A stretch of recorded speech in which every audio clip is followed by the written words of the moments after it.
Welcome everyone. Welcome to the Neutral Lounge, a podcast about video games and computer technology. I'm your host Joel, and with me is my co-hosts Al and Jay. Together we make up the Neutral Lounge.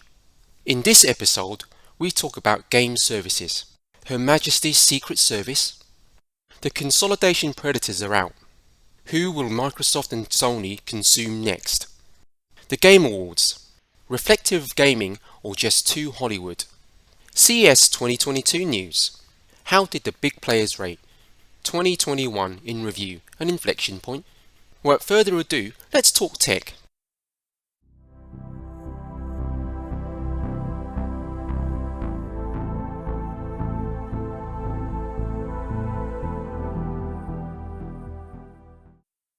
Alright guys, well welcome back to the Neutral Lounge. How's everybody doing?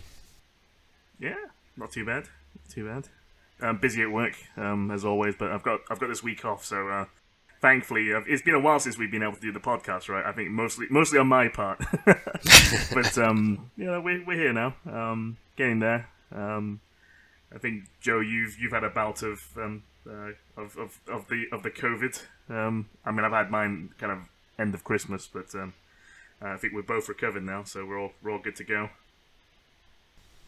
Yeah, it felt like a cold, as I was saying, but obviously I'm jabbed up, boosted up. It's a little bit different. Well, now you must have super immunity now. I don't know what that is. What is that?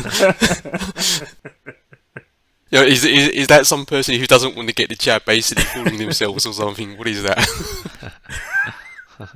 Don't know. It depends if you're up for winning some tennis tournaments. No, not at the moment. I know there's someone who is, but I mean, he's not going to get it. He's not going to get it done like that. So I gather work's been quite busy then.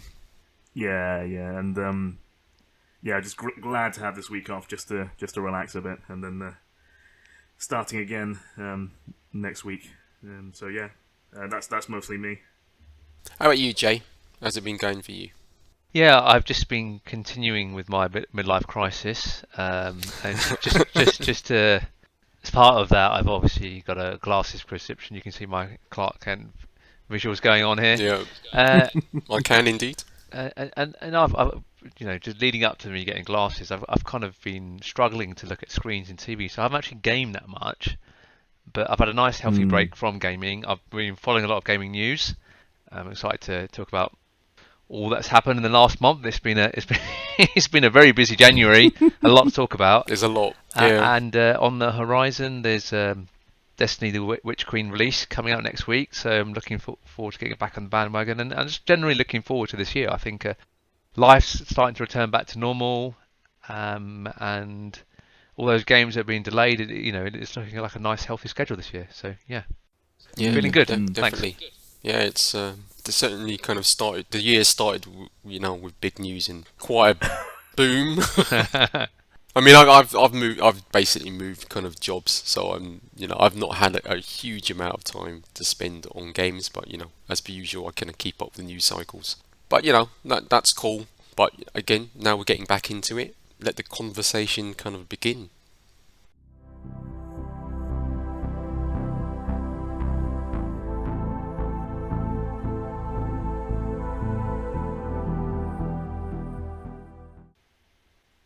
So guys, I think the first topic I want to talk about is really game services.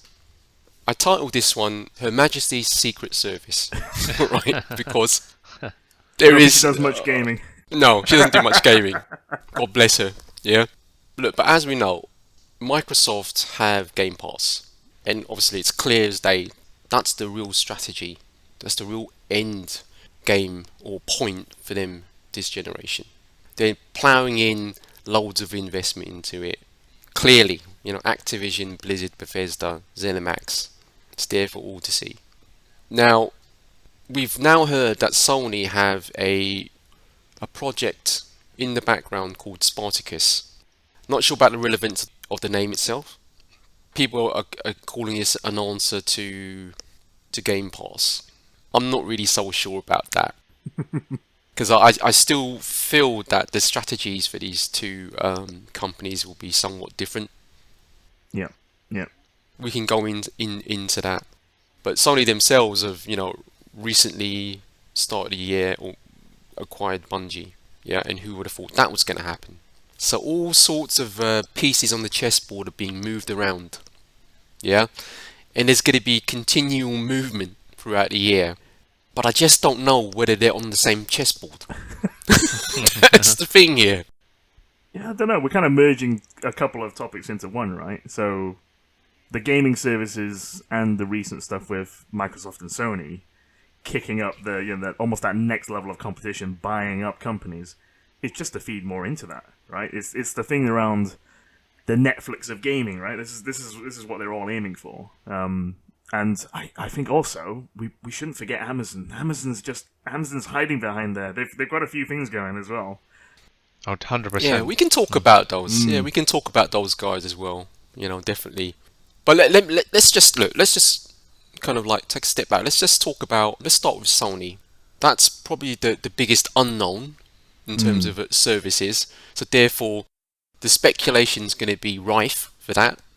It's just an interesting conversation to have, because my own view is I don't think Spartacus is going to be like a Game Pass. My reason for saying that is Sony can't afford it to be.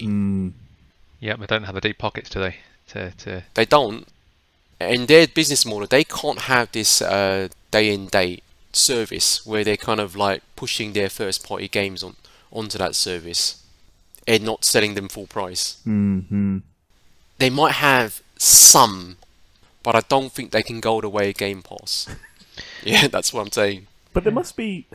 I mean, I do think there must be an end game to this. It is obviously my foray into, especially since this podcast has been going into free to play games, I'm doing my air quotes free to play, because you end up paying because you want to support the game or you're interested in actually taking it a bit further. And I think that's the market that actually really earns the big bucks. Yeah. Yes, the thing is that, and I've read this in a couple of articles, and it's very close to some of the investments that I've been making in the crypto space and trying to understand this thing called Metaverse, right? But bringing it back to these gaming companies, I've heard it described as no longer a console wars, it's a content wars.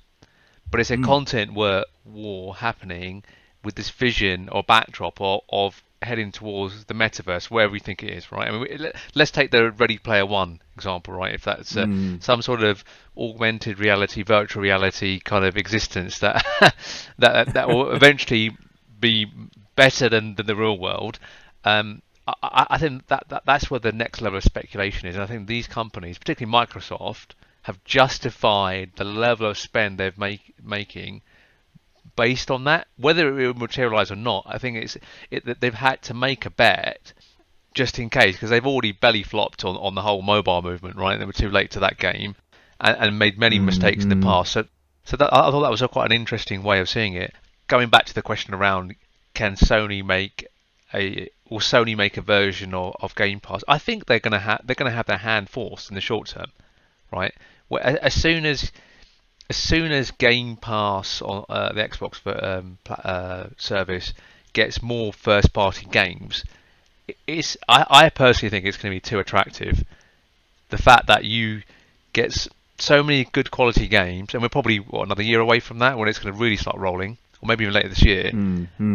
I think the pressure is going to be on, and I might be wrong on this, but I think there's a general trend away from these first-party narrative-driven story games, away into kind of persistent online games, which we know have struggled with having good narratives. Take Destiny as an example, although it's changing.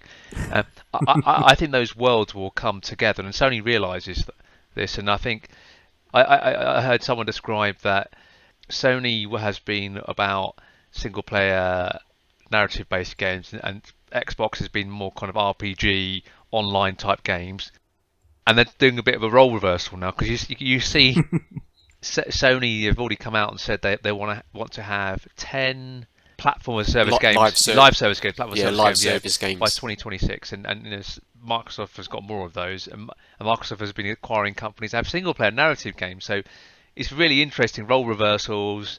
I think the metaverse is the backdrop of wherever that's going to be. It might be 50 years out, and I think everyone's just sucking up all the content, so that they've got a chance of owning stuff. And that's kind of, I agree with all that sort of narrative that I'm hearing.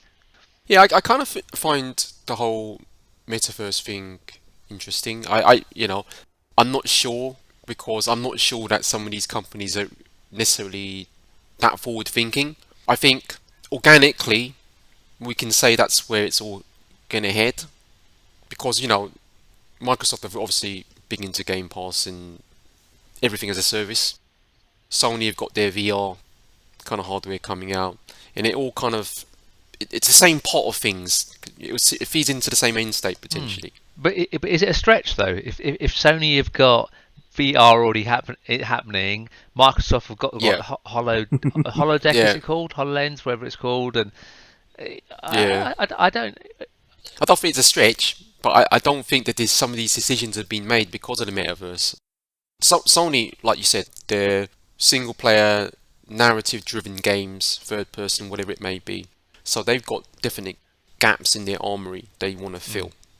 And equally, they can look at the live service games and we can say, if they have 10 of those things by, I think they said 2026, let's say, and just 2 or 3 of them hit out the park, right? If there 2 or 3 of them are like, a Genshin Impact, what is that?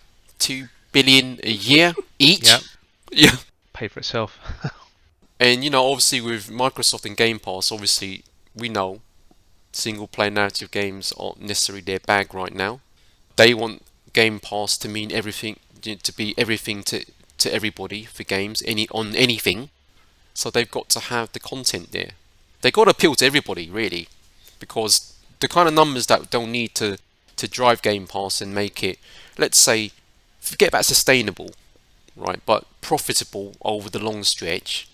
They clearly need more numbers. There's no getting away from that. They clearly need more numbers. Yeah. So it's like you have to appeal to everybody. Really, that's the reality. And a company like Microsoft, sure, they've got deep pockets. They can keep bankrolling this thing in. They can make it sustainable. But sustainable doesn't mean profitable. Yeah, I agree with what you're saying, which is the short-term justification is bolstering content for a Game Pass type service, and the metaverse is still speculation in terms of a Ready Player One type thing. But I think like Destiny, Genshin, Fortnite, they are forms of a baby metaverse anyway, right? Yeah, they are. We do everything online now, so we're already part of what the metaverse is going to be. So we're going in that direction without somebody calling it the metaverse and formalising it. Is what I'm trying to say. Yeah. We were always going in that direction. It's kind of like a lobster in the boiling pan, slowly being turned up, and we'll be in it before we realise.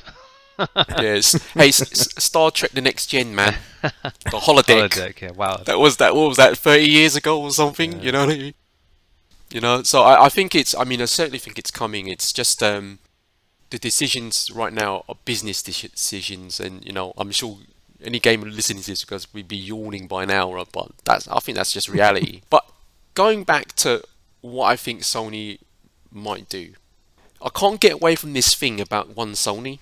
I did some research and background reading on some of this stuff. Now, I think the easy call would be to say, Sony, go and just give us PlayStation Game Pass, man. Don't hold back. Day one, I want God of War. Just please, do it. That would be the easy call, right? But I still don't think they can afford to do that. They're making too much money using the business model they have doing that. Do they have enough content? No. I don't think they can't even do it from that perspective. Yeah, and it's not profitable. Microsoft must not. I can't imagine they're making money on it, right? It just doesn't make any sense. Economically. Yeah. P&L balance sheet. Come on, seriously. Why is this even a conversation? So this is where I think it will start to make sense, right? Because Sony has just been console. They're now spreading their wings into PC. I think they'll spread their wings into mobile, and I would not be surprised, right?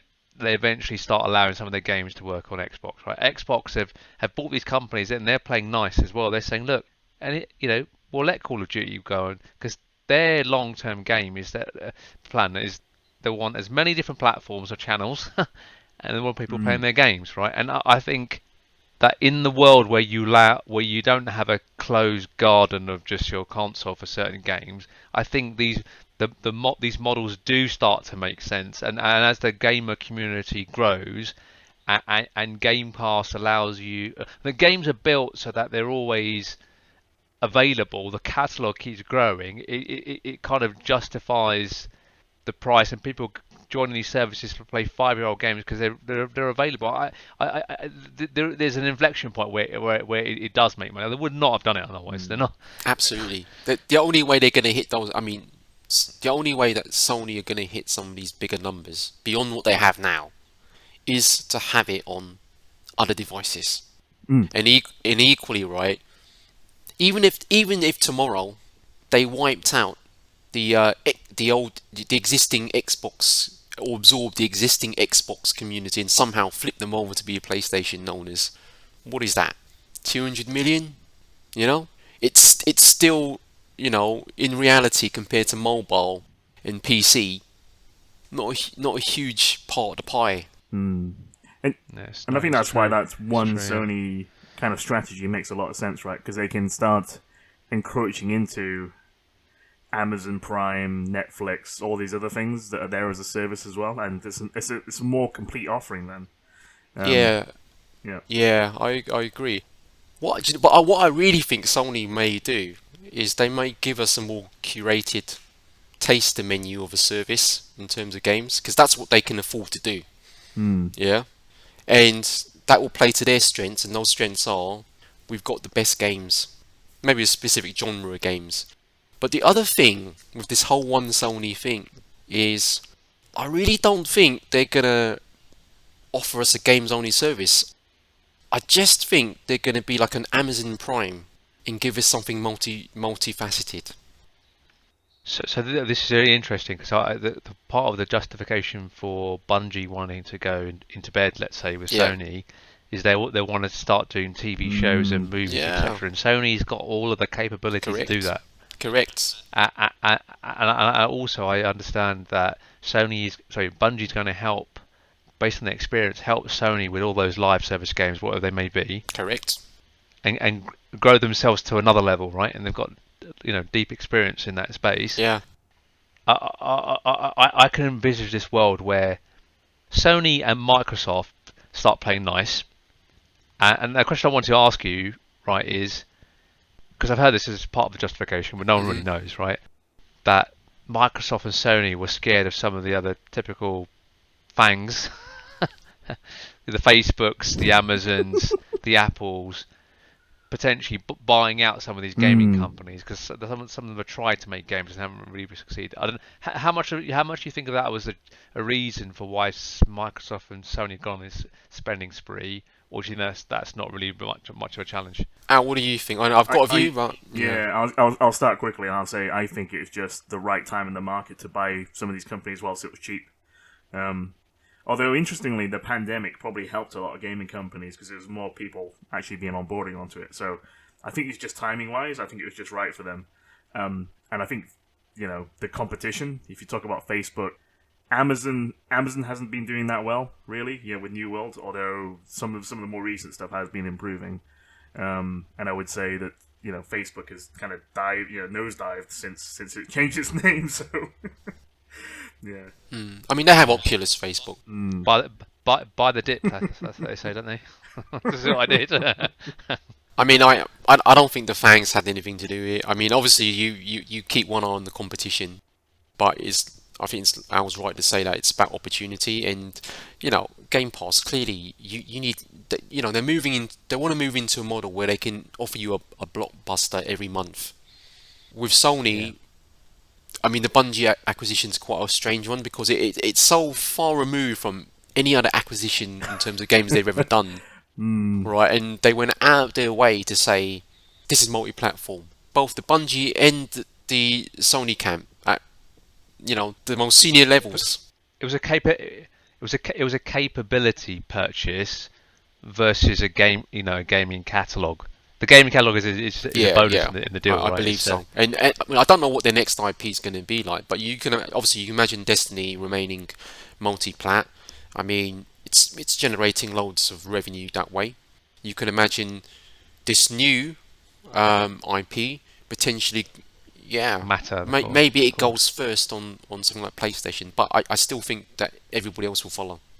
It's not going to be an exclusive. But like you said, it's capability. If Sony truly have an ambition to have 10 or so live service games by 2026, they've got to have some development chops and expertise to be able to do that.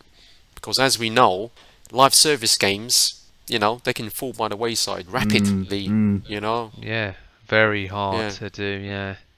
Most have failed. Yeah. 99% of companies have failed, right? And there's only big few standing. And the strong thing with Bungie is that they were close to failing. Very close. Oh yeah, they've died probably 5 times out of there. But they managed to turn themselves around. So I think that's really why. But Sony and their game service. I mean, I'll tell you what I think Sony are going to do. Yeah, I think it's going to be a curated taster menu, very similar to what they're doing with the PS collection, because that's what I think they can afford to do. Yeah. And I think it's going to be multifaceted. And the reason I say that is because of one, Sony Pictures are doing extremely well. They made $1 billion net profit last quarter. This is a big part of Sony now. Okay, they also got the rights to basically Sonic the Hedgehog. Yeah. It's actually a good film. And my kids saw the Sonic 2 poster in the cinema the other day.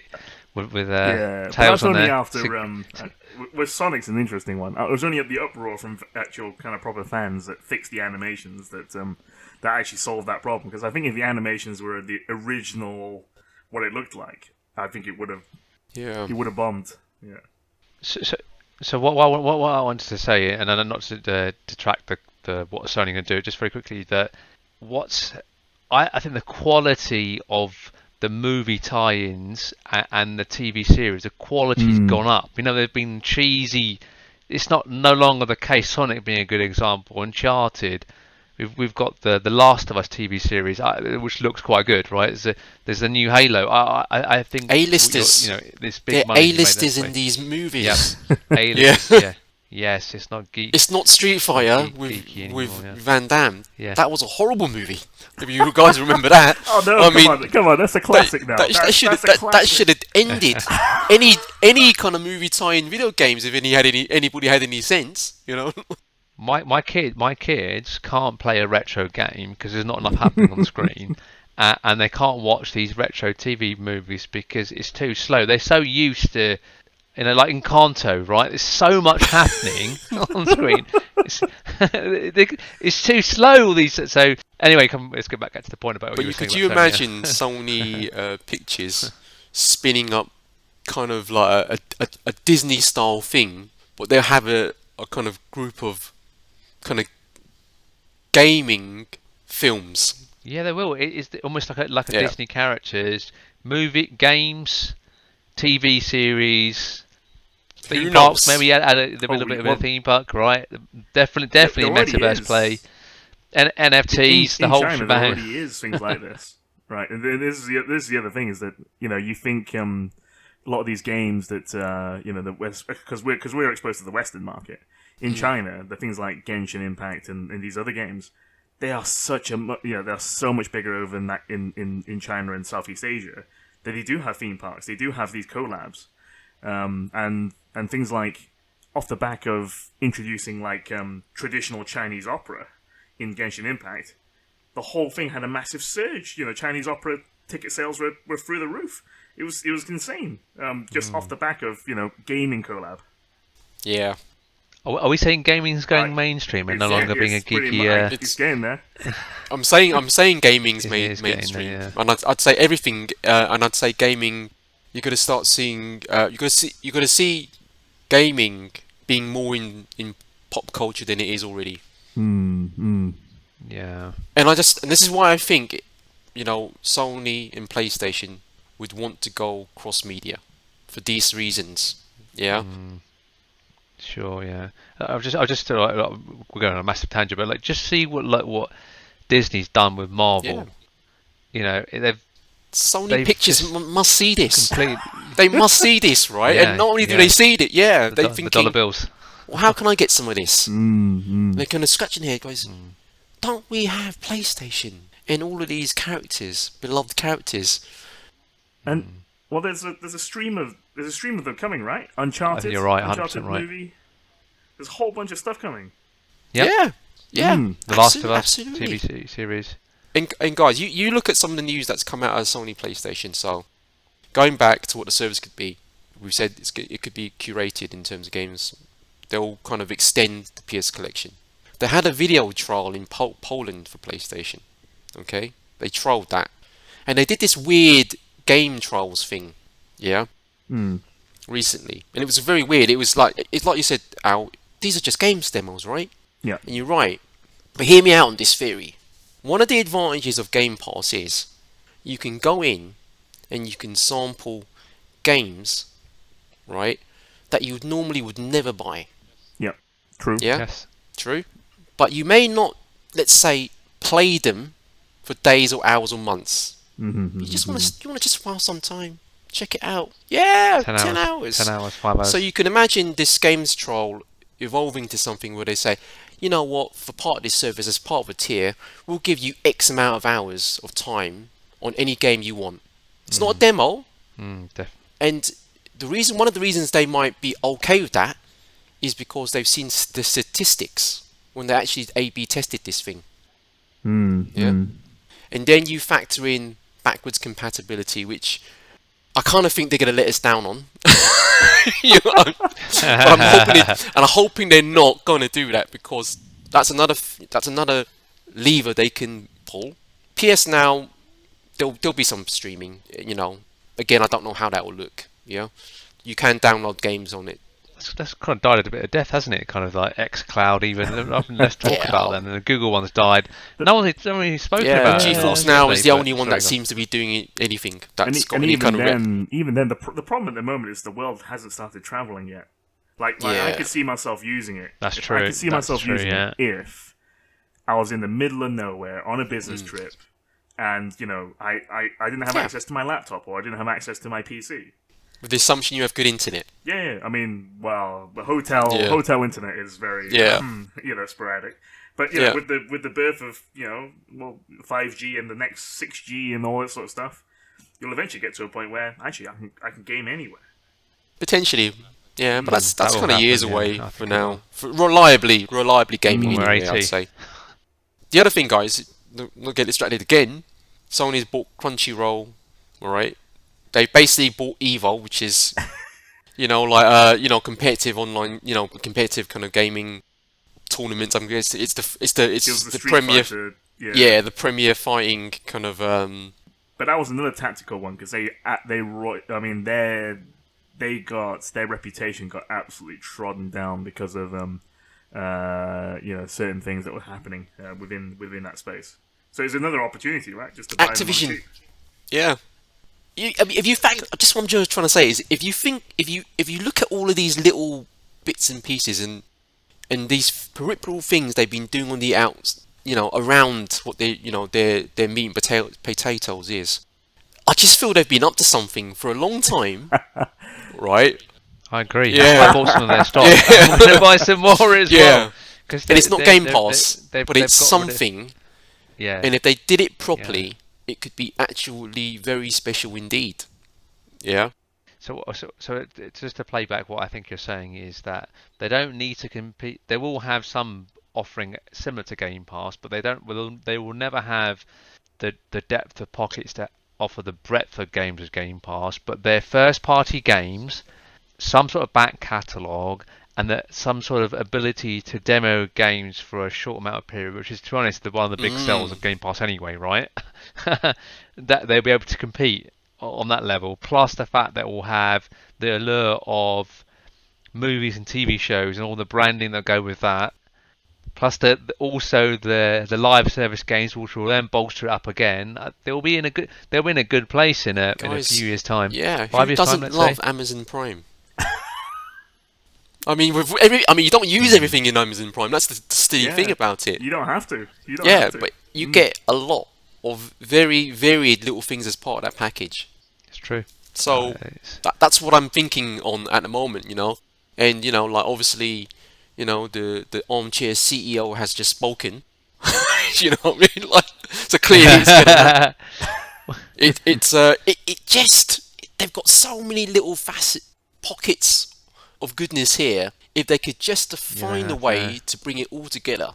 I wouldn't be surprised if they do tiers where you'll get a new PlayStation every couple of years when they do the kind of the pro upgrade. If you pay, I don't know, £50 a month or something, maybe pay 70, they'll give you a TV with it as well. I don't know. You'll get a fresh controller every 2 years. Peripherals.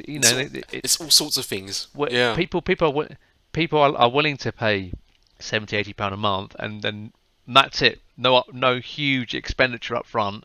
Yeah, but Yeah, they've got to do big something change. because if you look at what Game Pass, all in service, they've got Activision, Blizzard, Bethesda. God knows who else those guys are going to buy next. They have deep pockets. They can literally buy anybody, yeah, in the gaming sphere if they want to, yeah, if it makes sense for them. Okay, And if it passes competition law. correct. Yeah, they've got 25 million subscribers I think on Game Pass as of January 2022. Yeah, that was 18 million I think subs the year before. Yeah, and 100 million active users in the Xbox Live. So they're growing, and they're growing quite quickly, and they're going to keep growing. So I mean, Sony just at least got to think defensively, if not anything else. They can't have content taken away from them all the time. I mean, I fully agree with what you've said so far, and it's really interesting. Well, next 5 years.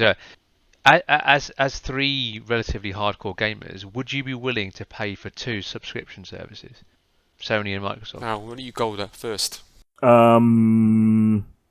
Yes, but only if the services are the ones I want. So, and what I mean by that is if the games are so distinct, and let's just say Sony is best of breed on certain types of games, yep. And if I have time for a second service, including all the games that I would get from Microsoft, then yeah, I would get two. I mean, I technically already had that in the past. You know how you needed a PlayStation Plus and a Microsoft Gold, live subscription. You kind of needed that, and I've had that in the past, just for a year maybe. But that's because I owned both consoles at the same time for a short period of time. Yeah, I can't say I would, and I think there's just practical reason. I just don't have the time because obviously I've had Game Pass with PC. I've hardly used it. That's the reality, and same with my PlayStation. It's there. I'm gonna fire and forget it, but I'm not using that often. But for a person, let's say in my age band, let's put it this way, right? If Sony were able to offer something multifaceted, so that we cover off video and gaming and whatever else, yeah, that could be quite appealing to somebody of my age, because that might mean that I can just get rid of something else, another subscription, TV subscription that I don't need. Yeah, so I could think of it that way, but until they do something, God knows. And do you guys both have Amazon and Netflix? I have and Amazon maybe Disney Plus. Sorry, Amazon Prime only. I have Amazon, Sky, Netflix. Okay. I'm about to kill that, but it's like I can't consume any of that content either. So what's the point? Yeah, no, I'm the same. I actually think it was a bit of a trick question. I think both of you, like myself, won't be able to help ourselves when when they're both there. We'll have it for a bit, But yeah, I agree that, I mean, I've got Netflix and I've watched a I handful suspect of that's for your shows, missus more but than you. yeah, it is more for. I mean, just want to say, if I had more time, I would be sitting all day just consuming, probably having Netflix and Game Pass running at the same time all day long. um, the interesting bit of that is that I think the cost is going to be higher than your Netflix, and people are going to be forced to choose one. And I Well, think that's the big difference we're let, going to let me have let me ask versus you another your thing. Amazon Let me ask you Netflix another one. battle. And Have you got a Sky subscription? I have, yeah. And that, I do, think of the yeah. cost on I that have, in yeah. comparison. Yeah. As soon as you True, put yeah. any sport, as soon as you I'm put paying a lot any of money. sport on it, it goes through the roof. Yeah, I don't think people Yeah, it think does, yeah. about Sky as if it's a service, though it clearly is. When people think about services, they think Netflix, Amazon Prime. It's just a perception thing and optics. That's all it is. Yeah, it's true, yeah. Because you feel that Sky is more in the physical realm, if you know what I mean. I think that's Yeah. really what it comes down to. Yeah, it's again, we're going a bit of a tangent, but the new Q box, they've just significantly added so many apps, integrated Netflix into the search. They've got your Spotify and Apple Music integrated. It's almost like a platform you have to have because it's got everything on it. So it's even more what you're saying, which is it's like a utility now, isn't it? It's not even a service. Before you even put the sports and the movies or anything else on there, Yeah, you just need to add gaming as a package. yeah, Game Pass will probably do something. A deal with them. They'll get there first before Sony will. And that's the other thing. Is Sony behind the curve on this? 'Cause it I feels think like they've they got to are. catch up. Sony, if they don't do something solid, I'm not even going to say spectacular because that's a push, right? But if they don't do something solid this year, I think they should be worried, right? No matter what's said and done. It's not that I think they'll lose the generation if, I don't think that at all, yeah? But they'll just carry on losing mind share, and over time, that PlayStation business will start to erode. Yeah, the thing is, my understanding is that if a console generation is one particular platform, you always have to wait for a big change in the platform, let's Yeah, say, to then bring it back. If we're moving to a Game Pass online and your box is like a utility that you just replace, or even yeah, perception-wise, like we're talking about Sky, right? The next one that's going to be successful will be more sticky and harder to unwind, and that opportunity to unwind is going to be a lot harder again. And that's why I really think that Microsoft have just gone. If you think of Microsoft as such a massive organization, they've actually gone outside of the gaming sphere, justified it to the other arms of Microsoft that they're taking a significant amount of money out of the whole company's war chest just to focus on gaming only. That's why I really think that they have justified the metaverse play more so in some of these purchases than more so let's say Sony when they bought Bungie. But um, I agree. But yeah, I think for Sony, really, they've got to have something good. And it might not just be about the games. They can't compete with Microsoft's financial muscle. But what they do have is other levers within Sony to pull. If they want to pull it. they need to be more of a Disney. That's what they I mean, effectively need to be look at more of a them. Disney, They're, don't they? they're a gaming, consumer electronics, film and TV, music company. Plus they've got a bank in Japan. Weirdly. A banking arm, a financial arm. Those are the levers they can pull. Yeah? And if this one Sony thing is real, then they've got no choice but to go down that route because the model that PlayStation's been kind of following today, they won that battle. They won it to such a point that Microsoft have to basically change the terms of engagement. Yeah? So you're referring to this console Any generation console or the previous generation. one? I don't think it's even worth talking about the console wars because those wars are over. Yeah? This is something Yeah, else. I I think Microsoft are winning this generation right now.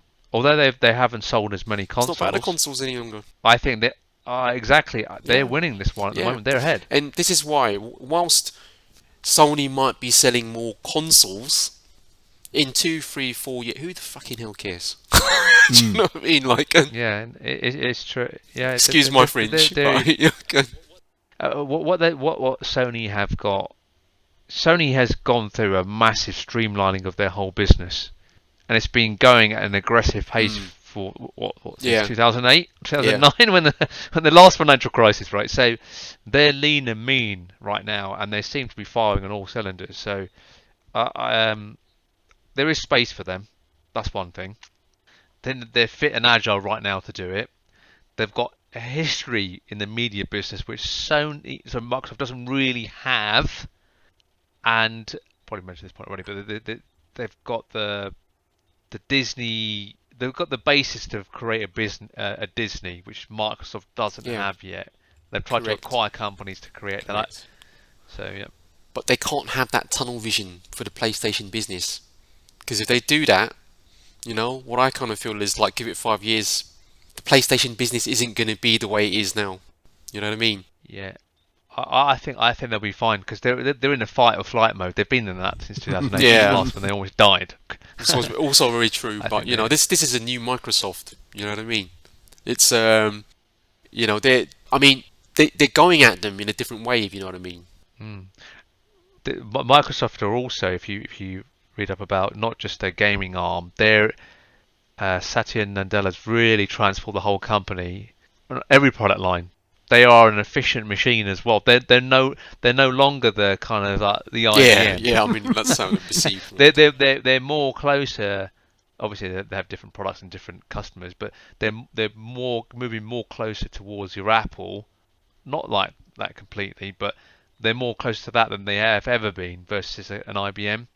So in terms of this fight with Sony as well, I think they're in a very strong position. And just looping back to the previous comment around, the FANGs, the Facebooks and Amazon competing with Sony and Microsoft. I just can't see them competing in the gaming space. And particularly for the Metaverse, wherever it is and however it's going to proliferate, I think it will start with gaming first. That's what's going to draw people in. Yeah. Not Facebook's. Let's have a work meeting and that'll be the catalyst with our avatars. Yeah, no doubt. I mean, it's just interesting. It'll be interesting to see in the next kind of like year or so what they do. What Sony do. I think Microsoft's course is set. It's just how far they can take GamePass, how much more content they can put on it. Meaning, who else are they going to acquire or strike a deal with? And, given time, I mean, how's it going to encroach onto Sony's business?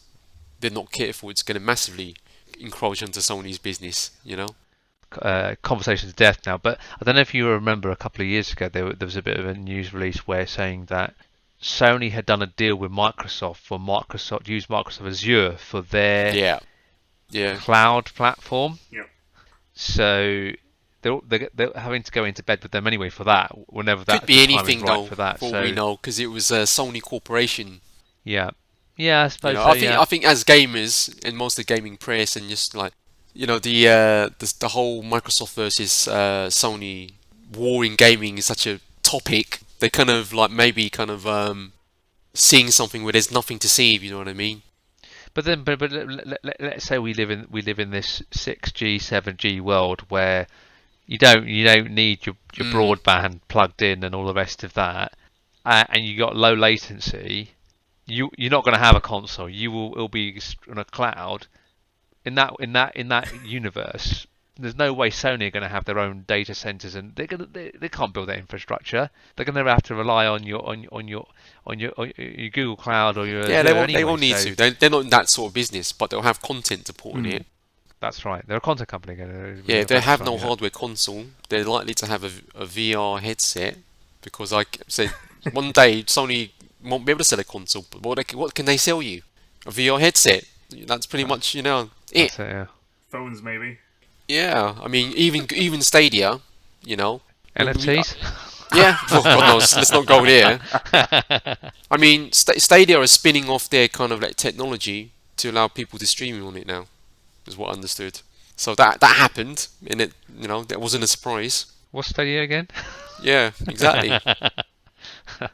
Yeah, I mean, these companies are here to make money, right? I mean, they don't care how they make money. You know, if a one-time competitor wants to kind of like hand you a kind of big pile of dosh, you're taking that dosh. If the terms and if the T's and C's are good, you're taking that money. So, you know, who knows what's going to happen in 10 years? For all we know, it could be Apple PlayStation or Amazon PlayStation. There's all sorts of things that could happen. What Apple swoop in and buy Sony? Or maybe Microsoft just, you know, we're fed up with Xbox now. We don't want it. Google Xbox. There's all sorts of things. Or Nintendo. We haven't spoken about them in terms of a game service as well. They're doing, you know what? Nintendo are the traditionalists in this kind of conversation. Yeah, they do some of this, but not a lot of it, and they're just about doing stuff the Nintendo way, I think.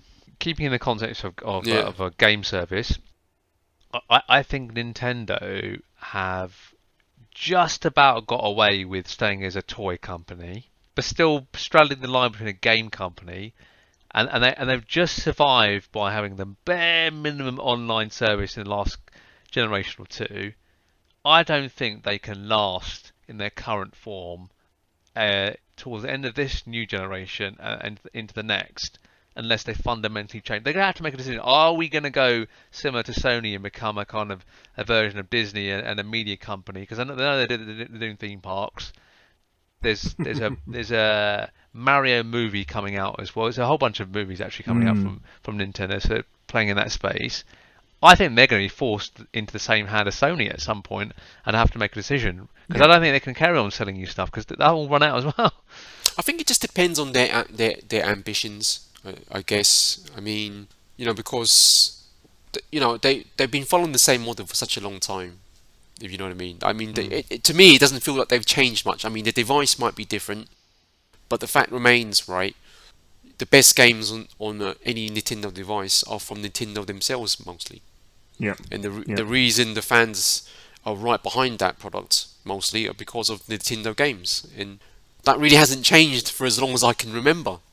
And they'll have to maybe delve a little bit more into that space, but equally, I don't know. I just feel someone's got to be doing what they're doing, and if Nintendo aren't really interested in the technology arms race, and they're efficient, and I feel kind of sure that their bottom line's actually quite good. You know, I don't feel they're going to be forced, right, by anybody. I feel it's about ambition. Yeah. I think differently. I think they will eventually get forced into being multi-platform in terms of their games. Yeah. There goes the Nintendo fanboys. But those bitches. I just think it's going to happen. I think it will happen. Right. I think that will happen. But they will still retain the building of their toys arm of the race tracks and company toys and whatever they kind of make in that space. But I think in the gaming side, I think they will be forced down. When we stop having a box, a unit to play on, I think that's when they're going to be forced into that space. And there's more money to be made for them as well, right? I actually don't understand. I don't understand why they do it now, because they can sell their hardware because they make such high margins, right? Because that's exactly it's underpowered and they've got big margins. The same as similar how Apple make margins on their phones, but they make high margins. Relative to the number of mobile devices, they sell a small number of devices, still big but small relative to the whole market. But the margins on each device are high. Yeah. Whereas Nintendo sell high volume, cheap product. And a high margin on those as well, but it's a cheap product versus Apple's expensive product. Just coming back to what I was saying, I think they'll be forced down a Sony route as well, and they will create more of a media type arm with movies, TV shows as well. But there's potential for it. I mean, I won't argue that's for sure. But I kind of deep down don't want everybody to follow the same model. You know what I mean? Like, yeah. Okay. But it will happen. It's as soon as Microsoft will turn that switch, saying no longer $60, £60, £60, £70 for a game. I mean, Sony, £70 for a game hurts even thinking about it. On Sony. Yeah. For now, people are still buying it. And imagine Sony and Microsoft over the next 2-3 years go away and to have a service game. Nintendo are the only guys going to be selling games for 60-70 pounds per game. I just people think I think there'll be a massive drop off if people won't do it, and so they'll be forced into they'll either go into full media company and stop the hardware, or they'll keep the hardware and have to be forced into a game version of GamePass for Nintendo games. They are kind of technically doing it with the Mario Kart game. They're releasing more tracks as a DLC.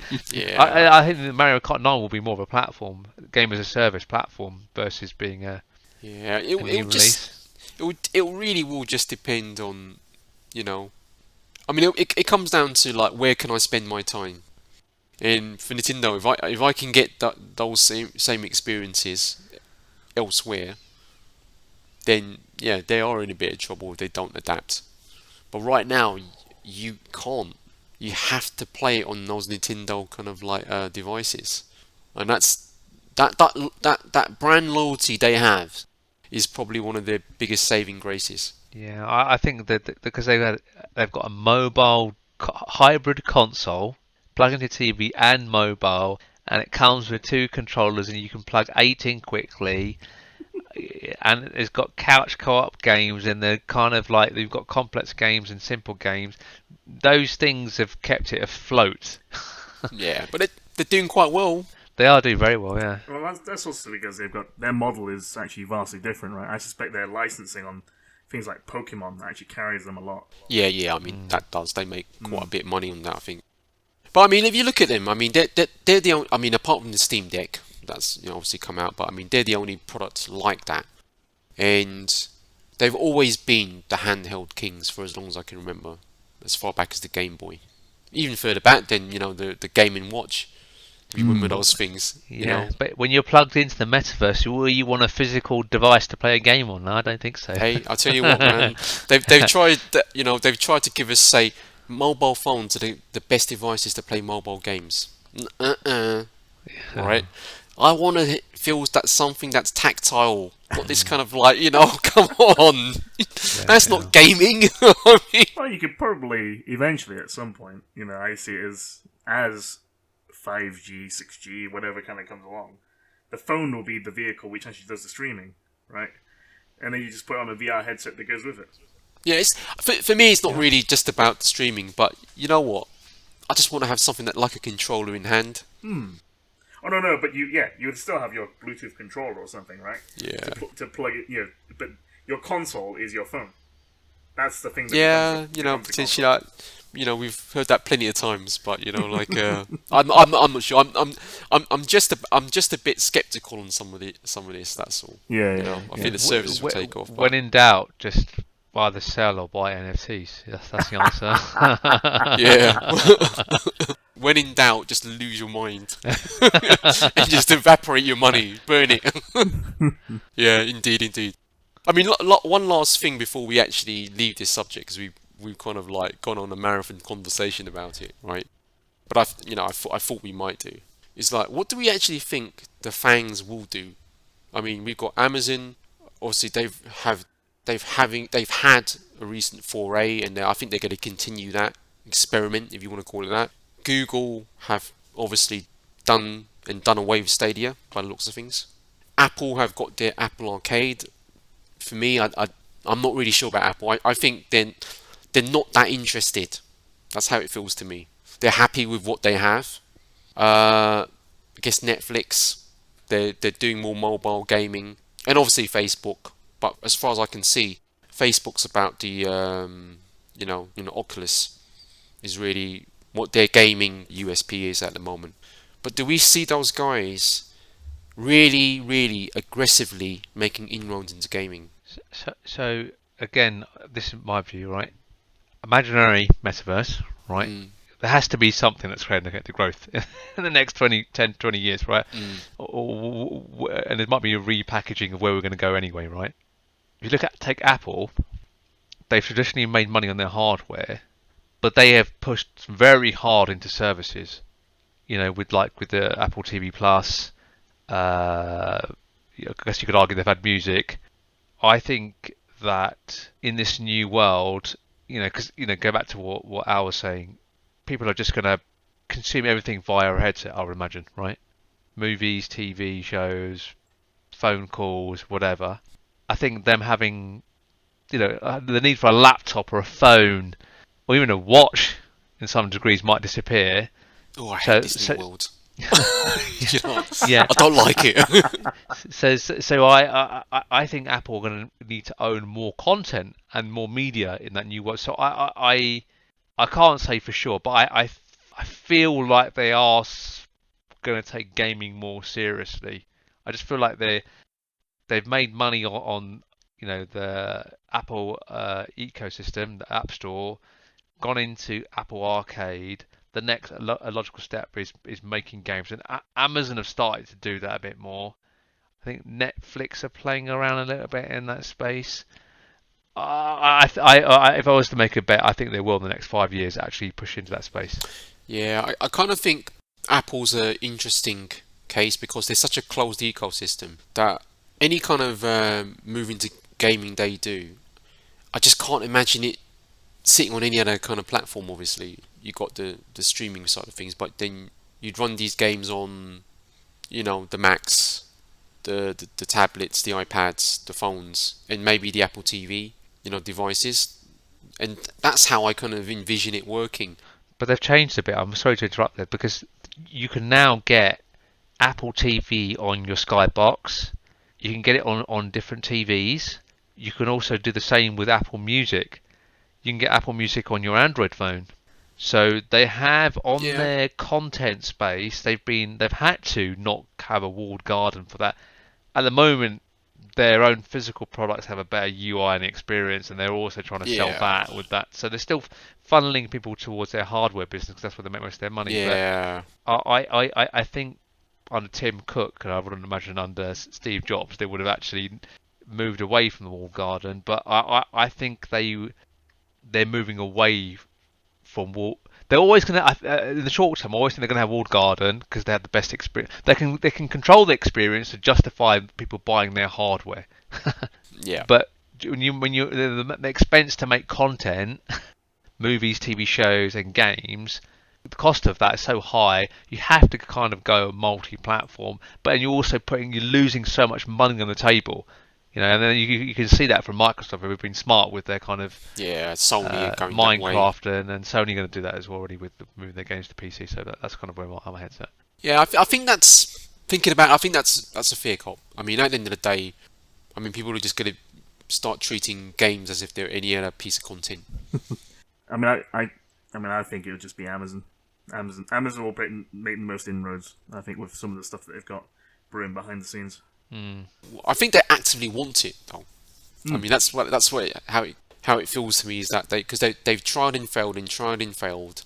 They've got a modicum of success with, I think, New World, and that's only going to light a fire under them, I think. Yeah. I mean, that's my thinking around that. They almost feel like if they had a killer game or killer games, I feel like I'd be more willing to accept them, like psychologically as a kind of a game. Yeah, It's a weird one. If I just thought about that now, I think Well, Amazon games, like they've published Lost Ark for the Western world, and that's been oh, are they? Oh, I didn't that's know been that. that's Okay. been that's been hitting the concurrency records on Steam already. it's meant to So be good. Yeah, it's meant to be good. Yeah, that's for sure. Okay, guys, I think with that all said and done, with a kind of record kind of duration for this particular session, obviously interesting subject. We speculated on Spartacus. We think Sony's up to something. May not be the Game Pass clone that people are talking about, but there's an opportunity for something that's interesting and multifaceted. Maybe a little bit game changing. Obviously, we know Game Pass, that's the future. That's the future. And, we feel that obviously Microsoft are going to continue that journey. If Sony are not careful, they're going to be kind of ghosted. Let's put it that way. They're going to be left at the wayside. There has to be something. Yeah, has to be something. Nintendo, they're doing their own thing, but given the right time, they're given the right ambitions, they too might kind of go down the kind of services route. And as for the rest of the fangs, who knows? Money no object. Strategy, I don't know if they have one. We have to watch that space now. We have to watch that space. With that said, let's move on to our next topic.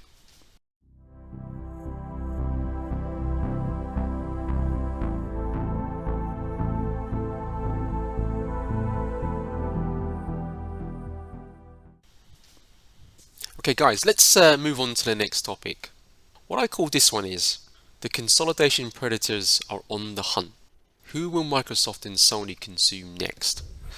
And I thought it'd be kind of just a bit of fun to again play kind of armchair CEO and maybe kind of give your views on who Sony and Microsoft should buy or could buy, practically speaking.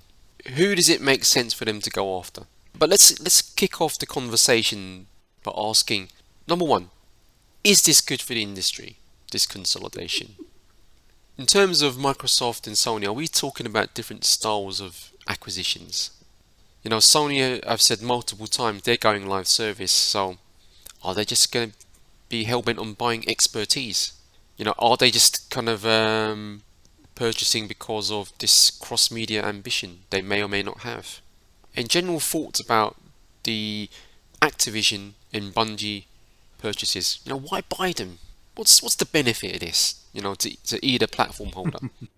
And really, then, you know, what's next? Yeah. So, guys, I'll just to open it up. I mean, the consolidation that are no doubt going to start kicking off quite soon, and obviously it's already started to happen. You know, the dominoes are dropping. I mean, is this something that's good for the games industry? I mean, what do we think? I think it's a good thing. I think some of it. It's interesting the companies that they chose to purchase, and there's still some stragglers. Which you think now that Sony and Microsoft have purchased such big ones that whether they even have the resources or the will to actually go and purchase another one. So I'm thinking stuff like Ubisoft. Ubisoft has been, I think, struggling for quite some time. They were prime until Activision Blizzard imploded, and I think that was just a ripe opportunity to go and grab them. And I think it has just been one of those strange industries where we've had these companies that have just been churning these year-on-year cycles of things without really kind of advancing the way forward. So I think it's a good thing that they're consolidating, a few of these things. Just a shame they haven't got. There's still a few more that could do with some improvements. Electronic Arts, Ubisoft, those sorts of things. Then I think we might be a bit better. But maybe the competition from just Sony and Microsoft will be enough to kill them.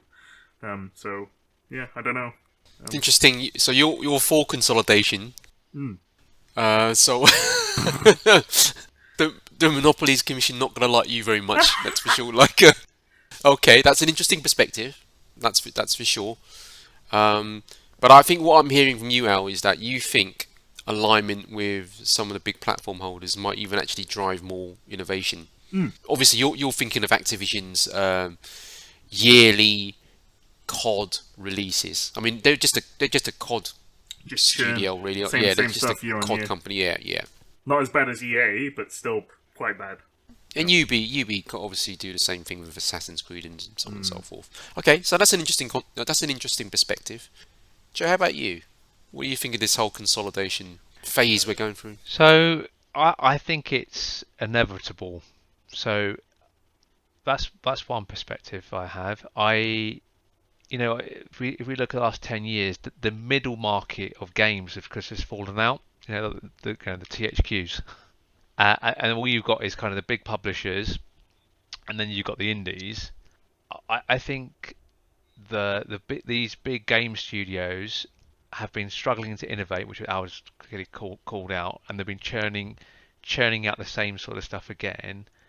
And I think it's got to a point where inevitably the cost of making these games to get the next level of fluidity means that they're going to have to share resources. So I'm all for consolidation because it also allows these game companies to prosper and the IPs to prosper, as long as they keep the balance of the cost not going too high. Because there is a benefit having a version of a Game Pass, right? You do get access to more games. I don't mind paying, in the same way for Apple Music, let's say, where I'm paying more than I probably would have spent over the year, but that gives me access when I want to listen to different kinds of music. I don't mind doing the same for games, as long as they have enough content. Then they go through consolidation. and as long as Microsoft and Sony still give these studios the creative freedom, which they seem to have been doing over the last few years, because they've failed when they've maybe meddling too much. I'm okay with consolidation. I think the interesting thing about this generation of consolidation, I think we will see that it's not a takeover and roll it into the processes that they have today. Because if you think of Electronic Arts back in the day, when they took over so many companies and pretty much destroyed most of the well, you could argue some of the IP that's related to it, but the development process as part of it too. I don't think that's happening now. I think they are purchasing them for the capability that they do have, and some of that the IP that they do have, and to bring it forward as well. So I think it's a good set of consolidations rather than the old school way of doing it. Yeah, the whole command and control of telling the teams what to do is kind of it's that's died because that stifles creativity. Plus all of these sex scandals and all the rest of that. It's a different world, and it suits some of these the actual people doing the real innovative game design and coding and building to feel like the funding is just handled. They're given a safe environment to create what they want and do the interesting stuff. So it helps them. And to be honest, Microsoft and Sony, they're very different companies now. So I don't think this is a bad thing, as long as they don't exploit people on the price. Yeah, I mean, you might argue that before any consolidation took place, a lot of these companies that were bought were actually telling their staff to basically, churn out the same games year on year. They were stifling their own staff in development teams anyway. I'm not sure that I'm actually for consolidation, but I'm not necessarily against it. I just think there needs to be a bit of a balance. I wouldn't want it to go too far, I wouldn't want a world where there was like 2 or 3 super entities, yeah, and then that was all there was. You know what I mean? Because I find that universe a bit on the boring side. If you know what I mean, it's just kind of it's. But isn't this consolidation different because they're retaining the brands? It's kind of like Google with Alphabet. They still have separate brands that have working in kind of a silo on their own thing, right? That's what this consolidation is. It's not, we're going to get rid of your name and branding and really fold all of your developers into our existing projects, and all your IP goes away, and maybe we'll pick a few. They want to retain a lot of the IP and the existing team structure and give them more developers to do more innovative things versus having to churn out the same, game. Because, like, for example, Microsoft have said that, Call of Duty, we don't want to have a game every year. Not straight away. Yeah. But they want to take the 3 in-house game publishers they've got, not publishers, the developers they've got. What was it? Ravensoft. What are the 3 called? Infinity Ward, and there's what? Treyarch, right? They want to give them the space to create some separate IPs. You don't need 3 top tier talents working on one IP. It doesn't make sense. So, I think this can be good. But what's the reason that why would you be against consolidation? No matter what is said now, and it's said with a view of good PR, the right optics, and all of that sort of stuff. They have to be thinking about that, right? Things could change, right? When it's all said and done, you have hundreds, if not thousands, of people, right? And they're you have to pay these people. You have to pay for buildings. You have to pay. It's an expense, right? The reality is, right, whatever platform are saying, yeah, great, don't worry about it, take your time, innovate, come out with new ideas. You still got to pay the bills. And if that's not happening, right, people kind of will either, lose their jobs. They'll be asked to change tact. There's all sorts of, that's the other side of things. Yeah, that's the other side of things. But doesn't that already exist if you're, let's say, you're a Square Enix before you've been bought by Microsoft, if you don't make a good game and the money doesn't come in, the studio is gonna be downsized. You lose a job, right? Correct. If you're now being owned by Microsoft and you're not getting the money by GamePass because you're not getting the same amount of time of users, you're in the same place. I don't see it being any different. It's actually, I think sometimes people don't like consolidation because they think, oh, prices are going to go up, I'll get exploited, and there is some of that. No, yeah. But the thing with the Game Pass thing is that you can just cancel your subscription after 1 month or even sooner if there's no good quality games there. So it's in Microsoft's interest to keep making sure that they are getting their best out of their studios with ongoing content, same as Netflix, that are value, because people can turn the tap off very quickly. So that creates a nice healthy balance of having to innovate, and also, people talk about, oh, we're going to get exploited by price and they're going to charge lots of more money, right? But market dynamics will sort themselves out. If you're overcharging for your subscription service, people just won't buy it. And things balance out, I find, over a longer term. So Ultimately, for these studios and publishers, Microsoft is still calling the shots. Sony is still calling the shots, right? And if they have a change of heart, they're the ones calling the shots. Things could change. They could change, right?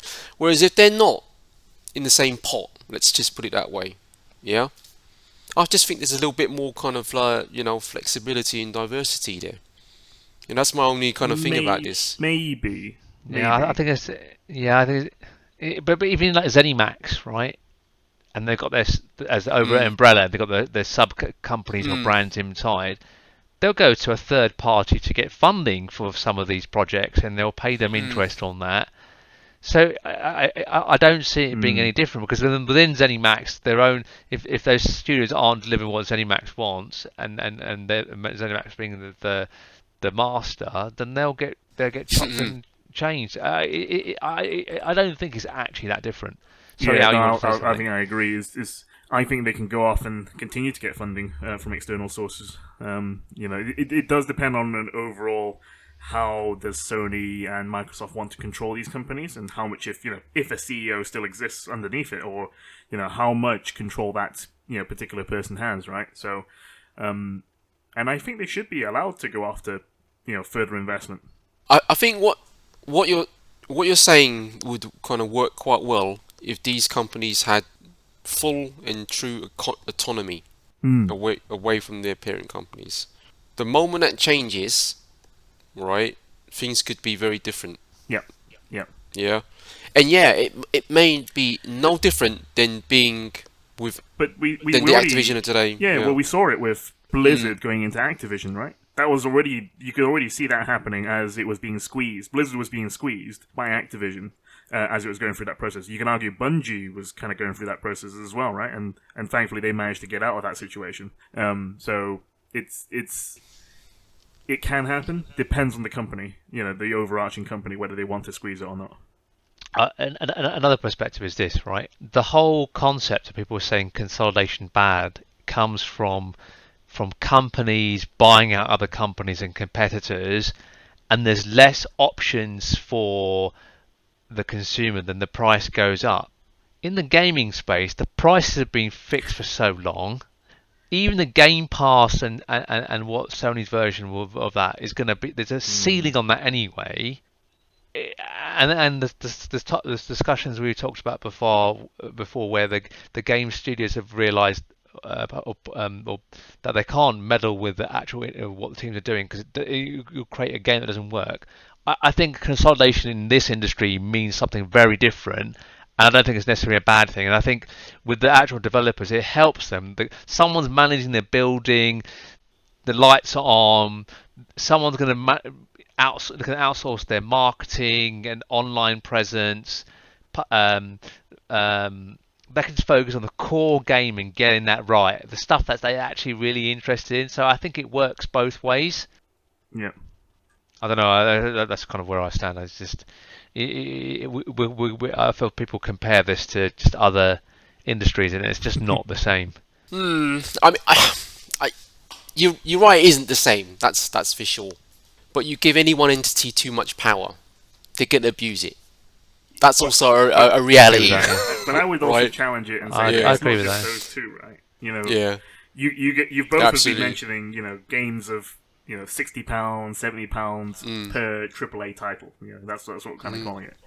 But the free to play games are, they're not. That number doesn't exist. There's probably a budget of how much you want to spend if you do want to spend, but technically you could play a game completely free. So a lot of this stuff, you've got challenges out there because there's tons of free to play content out there. So if a game becomes too expensive, if it becomes like, let's just say it goes to 100, and you don't want to play it, well, there's plenty of other games. The reason why the whole free to play model is so successful is that it's actually not free to play. No, exactly. There's always someone funding it, right? Yeah. Yeah. But I think- You're trading your time. That's what you're Yeah. doing, aren't you? Even what you're paying £70, you've given your time to a place of work. Haven't you? So it's not actually Yeah, free. I guess what I'm really trying to say, this is why I think balance. There needs to be a bit of balance. This is that. No matter what you're saying, right? If you end up in a place where we have 3 or 4, whatever number of super entities, kind of owning everything, even if they're giving these guys a fair bit of autonomy, whatever it may be, in control, right? You still have 3 or 4 groups, potentially people, setting course for the industry, right? 3 or 4 people, right? Again, aren't they already doing that because they were the publishers, yeah. even if those companies were independently I making don't a think game? they were doing that. I mean, you've got now the platform holders with all the publishers, so that's a very different dynamic. The platform holders already had a lot of power. Yeah, the publishers already had a lot of power. And now we're giving them more. I hear what you're so saying. this is the danger, one of the dangers, and it may come to nothing. But this is why I think you have to have a little bit of balance here. By all means, I mean, if it makes sense for them to consolidate and acquire, let's say, expertise, great. Yeah, But I don't think we should be. But I think it's fine, right? Okay, let's assume it does get there's 1 or 2 maybe 3 megacorps that look after everything. You'll still get the indie developer or someone else that comes out of nowhere that challenges it. If you look at Genshin Impact, they technically went on any platform. They had their own launcher. They rolled it out themselves. Yes, the mobile sections they have to roll through Play Store and Apple Store, but that's because they didn't have a choice on those two OSs. But for kind of PC, they had their own launcher. Doesn't have to. It's not via Steam or anything. So Yeah, let's say Ford bought, I don't know, Tesla and Rivian and like a Polestar or something like that, right? And they put it under one umbrella, and some people didn't want to go work for Ford, and they left. That those entities rely on people to actually do the work, but not at the same level of scale as gaming, which is small teams, and if large parts of the development team leave, which they can easily do, the game is screwed very quickly. Which means all of these studios that Microsoft and Sony are owning, they have to handle with a lot more care. It's a lot harder for them to abuse their power than it is for another company that are going through a consolidation. And I completely agree with what you're saying, right? Too much power or anything, they're going to exploit it, and they're going to be told to do things they don't want to do. But as a general trade-off, the developers are getting something. Gamers are getting something from the consolidation. As an overall, with the 3 parties, gamers, developers, and the publishers, there's enough of someone's getting something out of this in this equation of consolidation. I think it's a healthy balance, and it's not as bad as a previous consolidation that may have happened. If they can maintain, in my view, if they can maintain the balance, yes, I would say that. Yeah, I think it's all yeah, about the yeah. maintaining it.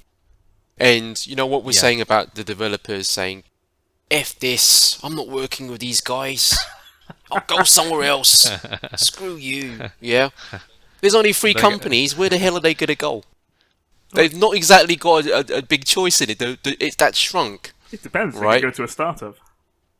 Yeah, With what a startup that that basically kind of they're not going to be making AAA games, Al. I can tell you that, right? Mm. Do you know what I mean? So I mean, there's all these not unless they raise funding with a crypto coin. Kickstarter. But that's what I'm saying. There's all these other kind of factors. You kind of think about it. It's like there's ups and downs. That's for sure.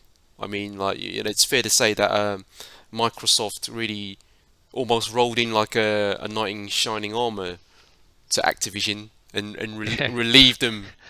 We'll sort out your sex abuse. Don't worry. Well, the Bobby question Kotick, is Bobby stand saying, down. Yeah. I'm more optimistic about this consolidation. Is probably my summary. Yeah. I think you guys are, and I think that's and you make fair points. as I say, have we missed a section on talking about what are they going to buy next? No, we're gonna get to that next. Yeah, right, you know excellent. what I mean? Like that would probably be the more interesting conversation, right? But I think it's fair to say, right? I think Jay, you now are standing on the side of kind of optimism about the consolidation, whereas I am erring on the side of caution with consolidation. Yeah. I'm with Jay on this one. I'm with Jay. Yeah, I think we're gonna have to leave it at that, and I think I'm convinced Al. Yeah, you've basically either you convinced each other. I'll airdrop Al some coins later on. Bit of crypto in the pocket.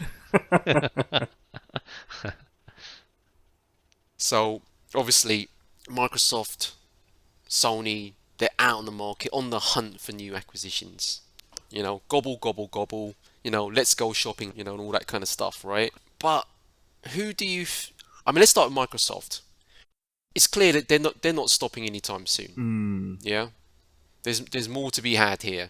So, who do you think it makes sense for Microsoft to basically go after? And, again, I think their strategy, and let me know if you agree or not, is that they're doing this to feed Game Pass. Yeah, that's really the strategy here. Can I cheat a little bit because I've got something in front of me, right? Go on, you can cheat. You're probably using the same list I am. Yeah, you go for it, Jay.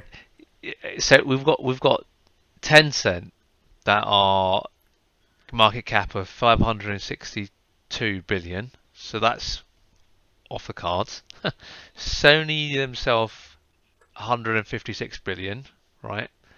I'm not sure what Microsoft are. Next on the list, you got NetEase 670 billion. Then you've got Nintendo at 55 billion. Roblox at 44 billion. You've got Epic Games at 42 billion. EA, that's probably the first one that can get purchased. That's at 38 billion. That's too much. There's no way though. Well, we say that, but what do they pay for Activision at Microsoft? It's probably in that region, wasn't it? 40. No, it was about 69 billion. 70, close to 70 billion. Yeah. So Microsoft is the first potential, I would say. Yeah, Microsoft. Let's just stick to Microsoft, guys, because that'll kind of focus your thinking. So I think it's a Microsoft EA is a good pairing. It's a Western company, sports, owning sports. EA is sports, right? On Game Pass. Yes. On Game Pass. That for me, that's Call of Duty, FIFA. Sony are in real trouble. Real trouble. And the thing with EA, they've been kind of collabing already. Oh yeah. So it's possible. It's possible. I think maybe it's too deep into their pockets. Maybe I'm not quite sure if they'll be able to. No, I think Microsoft are a $1 trillion company now. Right, if they can pay 7 billion for Activision Blizzard, they could give EA similar treatment. I reckon they should have bought EA versus Activision. I know Activision's bigger and it's got Call of Duty, but EA because they've already got some. I think they saw an opportunity on MMOs and stuff. I just think they saw an opportunity. Full stop. I think Activision probably wanted to sell, whereas they were in trouble. Yeah, before they didn't want to sell. Yeah, I Yep. think that's a lot to do with it. Yep. So just going down the list, so Microsoft, EA, I think that's a very strong likelihood if they've got the pockets. Next, you got Take-Two at 19 billion, but they don't make that many games. It's they got Rockstar. They have got Rockstar, Mm, which also don't make that many games. mm. Next, you got Ubisoft at 7.5 billion, which is pocket change for It's a snip. Microsoft, That's an easy one. That's an Yeah. easy one. Yep. right? Then you've got Square Enix at 6 billion, basically. I mean, Sony have to buy this Square Enix. I do think that I get the sense that Sony have more. I don't know what it is down to relationship or down to kind of Japanese I kind think of it's the like Japanese- law Yeah, or kind of I think that's the restrictive part. Is that actually these Japanese Yeah. companies are extremely difficult to purchase, and Yep. you'd be hard pressed to get them.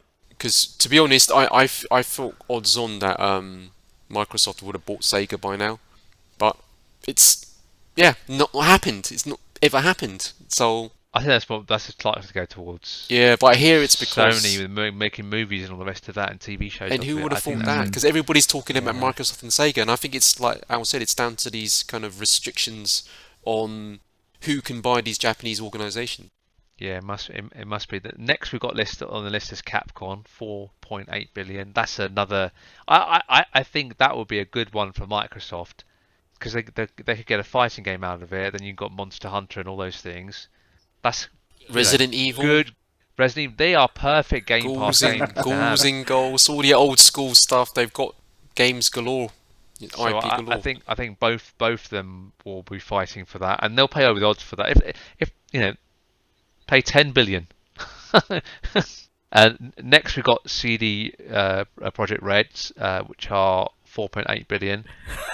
They don't make enough games. I wouldn't touch them. I wouldn't touch them at all. I don't see how you could feed Game Pass with them, if you know what I mean. If that's the purpose, But yeah, and I don't they've think got such anybody a would bad touch them. bad rep now.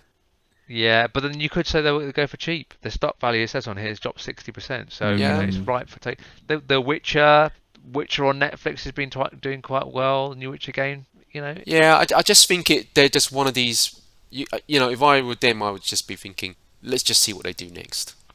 they're overvalued. Yeah, I mean, their catalogue. Yeah, it's just And then next we had Bungie from 1 to 3 billion, but obviously they've been bought by Sony, haven't they? So and then there's, that's all that this list has got. I don't know if there's any others, but coming back to your question, I think Microsoft is effectively EA is like that's Game Pass done, isn't it? Yeah. They get sports. yeah.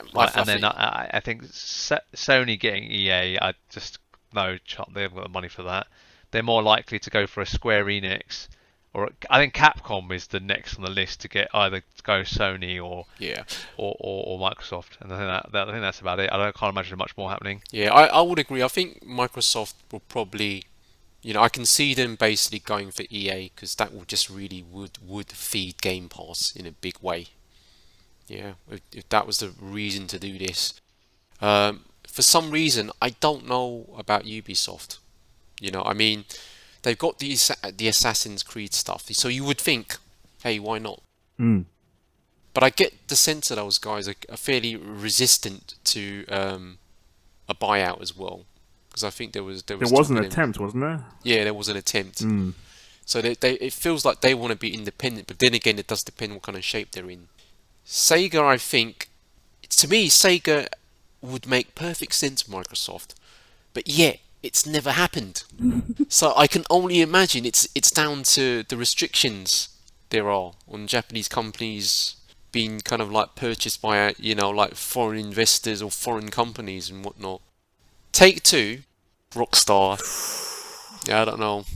It wouldn't feed Game Pass, that's for sure. They don't make enough. The catalogue is not wide enough, and they work on a release one game every 2 generations at the moment versus one. But they've got the Borderlands folks in there as well. So there's it's more than Rockstar, that's for sure. And their Take-Two was it like almost 20 billion, yeah. But that's I'm a bit on the fence about that one, about whether anybody should even attempt to. No, I mean that one's going to be heavily skewed to to GTA though, right? So that's all skewed one side on that company. That's the money maker, if you like. How about Warner Brother games? That's a good one. I see that if that could go either way, but I think Mortal Kombat, Batman, DC games. Rocksteady games. That's a Microsoft, isn't it? It's You would just think got a you would Microsoft. think so, right? You would think so. When they trying to purchase them before. I think Warner Brothers was looking to offload WB Games, but I don't know if the deal was done or not. And again, it's a bit of a weird one. You would have thought that had Warner Brothers wanted to sell and Microsoft wanted to buy, it would have been done. Yeah. Yeah, I can. In fact, I probably read this somewhere. Like Microsoft wanting to get a good fighting game. Even if they could nab a couple of the game like IPs off them would be good. Even like Mortal Kombat, and then there's the Injustice games. That would be perfect on a. Yeah, it might be the case of relieving the game studios rather than buying the whole thing. That's also possible. Yeah. Got a Harry Potter game on there as well. There's quite a few things going on there, isn't there? Indeed. At the end of the day, Warner Brothers is also a film studio, obviously, right? So does this thing with Sony Pictures have any kind of bearing with it? Because again, you've got this kind of like, how it is. You're in a domain of sorts. People move around. So could you broker a deal because of that and all that kind of stuff, right?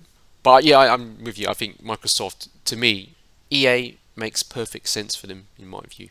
Yeah, it's big enough for Sony not to have a Phileas Fogg chance of basically kind of picking them up for one thing.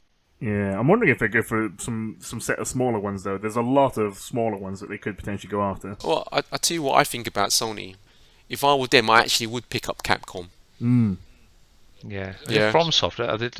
FromSoft are, I think they're independent, but yeah, FromSoft. That's another one I think Sony should look at, because if you think about FromSoft have a really kind of long kind of relationship with PlayStation. They did Armored Core, obviously, all the Souls games that we know, but they're small enough for consideration for Sony, yeah, and they've got also the right development chops and the style of games that I don't think that Sony seems to kind of like, yeah. Because they've done Bloodborne, they've done Demon Souls, so they've had that long-standing relationship. So that's possible. The Konami IP as well. I don't think they're going to want to buy Konami. I think it would be best to kind of relieve the IP, because I don't know who's left at Konami to develop any of these games. They've got no studios, no, but they could license the IP. Even that would be good enough, wouldn't it? Exactly. They don't have to basically buy every. That could be something, right? Square Enix, I don't think this will happen. I mean, it'd be, but then Square Enix is 6 billion, yeah. I just kind of think that Sony PlayStation have got a close enough relationship with Square Enix for them not to worry about them necessarily, if you know what I mean. They don't necessarily. I mean, it might be something where they want to tie up the IP for a number of years. When you say close relationship, they've been releasing Square Enix. Had early releases on PlayStation first, and then they're coming out on other consoles. Yeah, it seems to be the Final Fantasy remake hasn't be seen on kind of Xbox yet, has it? Yeah. Okay. Yeah. Okay, their premier titles are not anywhere near the Xbox at the moment. Yeah. Yeah. They've had some games on the Switch come out first as well. Yeah. And to me, right, I think, I mean, it's possible. It's possible Sony could have got more money to spend than we realise, right? But if that were the case, then get hold of maybe Capcom, because they've got they've got Evo, so they've got these kind of gaming kind of tournament ambitions, I'm assuming, and then the rest of Capcom's IP is stellar. Square Enix, long relationship they've had, and that's ongoing. Yeah. The elephant in the room is Sega. It is, yeah. Because I don't really necessarily care for Sega's new IP. I don't really care about the Yakuza series. It's just not my cup of tea. Yeah, even though I know it's quite well respected. But Sega's older IP, and there's a lot of it what, all the Virtua series, yeah, Afterburner, Space Harrier. It just keeps on going, man. And you think about what they've actually got that they're doing nothing with. My son, actually both my kids, more so my son, loves Sonic. Yeah. That movie is very good. And guess who owns the rights for kind of Sonic the film? Sony Pictures. Sony, yeah. So It makes sense. This could be something there, and people not seeing it because they think Sega's gonna go straight to Microsoft. But I will say, right, if that would have happened, why hasn't it happened yet? Because they're not big. Microsoft have always wanted to have ambitions in Japan, which have never really fulfilled. But yet that acquisition's never happened. It's just quite strange, you know. And the other thing I looked at was Namco Bandai, because obviously they've got obviously an old, a long-standing relationship, Ridge Racer and all that kind of stuff, right? They have a market cap of 15.5 billion. Because I guess because of the Bandai part of it, because when they merged with Bandai some years ago, so they're not small fry. And I personally think, right, unless these companies are valued in the single-digit billion bracket or less, no way is Sony coming near them. They just don't have that sort of financial muscle. And again, I mean, is it even worth Sony kind of buying the whole company? Throw down some money, tie up the games. But maybe Microsoft's such a threat now. That's not enough, because some of these things they might be doing are defensive. They don't want basically GamePass to start draining the content away.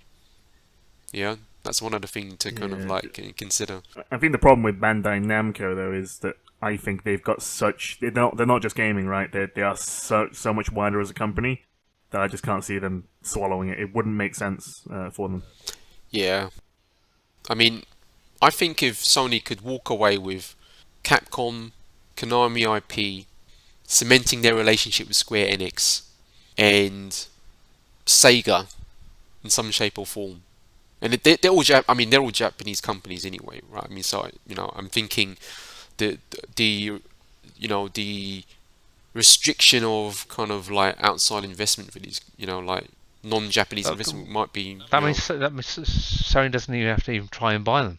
Maybe. As long as they don't go all exclusively to Microsoft, I think that's palatable to Sony. Yeah, and that's potentially right also. Yeah, that's also right also. But I don't know how I don't know how these restrictions work. Maybe I should have studied up on that before we entered this conversation. Yeah, because the power of Microsoft's money. All mountains and seas shall be swept aside. For all I know. Do you know what I mean? Yeah. Is it a matter of time? I don't know. Only kind of like Sony and Microsoft and these companies will know. If they could get Capcom, Konami IP, a deal with Square Enix and Sega, and I think they'd be happy, to be honest. I don't see them. I don't know. I mean, FromSoft would be interesting, but I don't really see that happening, to be honest. Yeah, and stuff like Take-Two, too big.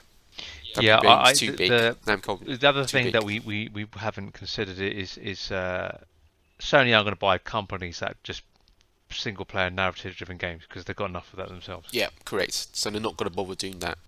But what Capcom represents is really fighting genre, horror. Yeah. Monster Hunter is live service, which they've got ambitions of. Yeah.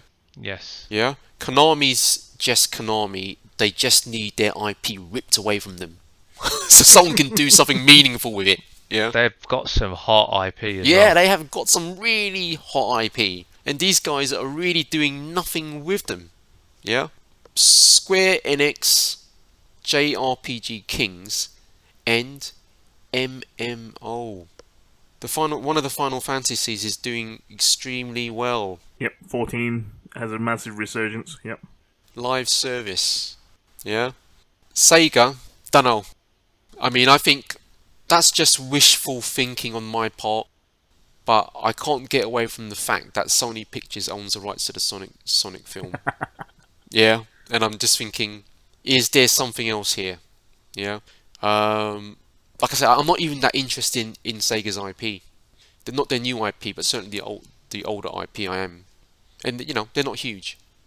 That'd be my shout. And like I said, Sony can't really afford it. Take-Two, WB Games, Namco, double-dig companies, in the billions. I don't think Sony can even approach that conversation. I think Ubisoft is the easy pickings. The thing, I don't know why I'm just a bit lukewarm on the whole Ubisoft thing.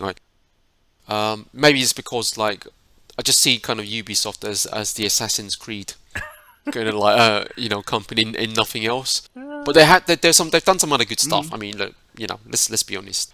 And weirdly, I don't know why the value is 7.11 billion, and you would think that that's not really a bigger sum of money versus some of these other publishers. If you said to yourself, top 5 game publishers, Ubisoft would be up there. Yeah. The only other thing I would say about Ubisoft is that they also want to go live service. Oh yeah, as they've do been doing that Sony. for ages. Yeah. Would you not say they've tried to and That's what failed? I mean. That's what they're trying to. Yeah. If they've been going out that journey a bit longer, then it would seem to be worthwhile purchase Sony. But you know what I mean? They're just starting themselves. And if they were successful going down that route, they wouldn't be 7.11 billion or whatever. It would be a lot more. I've come round to the idea of anything that is on the Japanese stock exchange or a Japanese company effectively, Sony have got a good relationship with. Yeah. Provided they don't go exclusively to Microsoft, they're okay with that. They've already bought a Western studio, a big one, Bungie, to help with all of their live service games. I don't think Sony will buy anything more, other than maybe Capcom, at a stretch Square Enix. I don't think they'll buy anything more than just small studios. I think with Microsoft, EA is the big one. Sony can't even have that conversation. Exactly. They can't even have that conversation. I think if they have that just sends everyone to Game Pass then, basically. Yeah. The kind of people who will just pay for Game Pass, forget that they're paying £15 a month for it and it'll keep going on for a while. That's in their sports category, right? I think that's possible. And I don't think Microsoft will buy, if they even can, I don't think they'll bother buying a Japanese company. Yeah, there's something that kind of, is stopping them from doing that easily. This is what it feels like, not sounds like, feels like. But Warner Brothers games, if they could bring that back, that's only. I had a look. Was that 4 billion? 4 billion. That's nothing. That's if it spent 70 billion on Activision, 4 billion's nothing, isn't it? It just depends what they feel they can get out of the IP as well. Because is it enough to drive up Game Pass subscriptions? FIFA, COD, those are all games that will drive up subscriptions. Yeah, it's true, and that's what it boils down to. I think EA is probably the only one that they were going to bother now next. They'll go for big acquisition, I think. Yeah, but this is the thing. Sony have said there's more to come. Yeah, we know that Microsoft are going to do that anyway. They've more or less said that themselves. So I don't get it. So who the freaking hell are you going to buy? What? Because like I said, thinking about it and talking this through, some of it doesn't make any sense, if you know what I mean. It's just like the only reason to buy it would be from a defensive standpoint, right? To stop the other person from getting it. Yeah, in terms of, I guess, what Sony could afford to buy. So it's a strange one. Yeah, really. But you're into that dangerous game though. If you're now in a bidding war for companies, that's not going to work for either of them, really. Yeah. I mean, if I was Sony and I had kind of live service ambitions, I'd look at Digital Extremes in Warframe.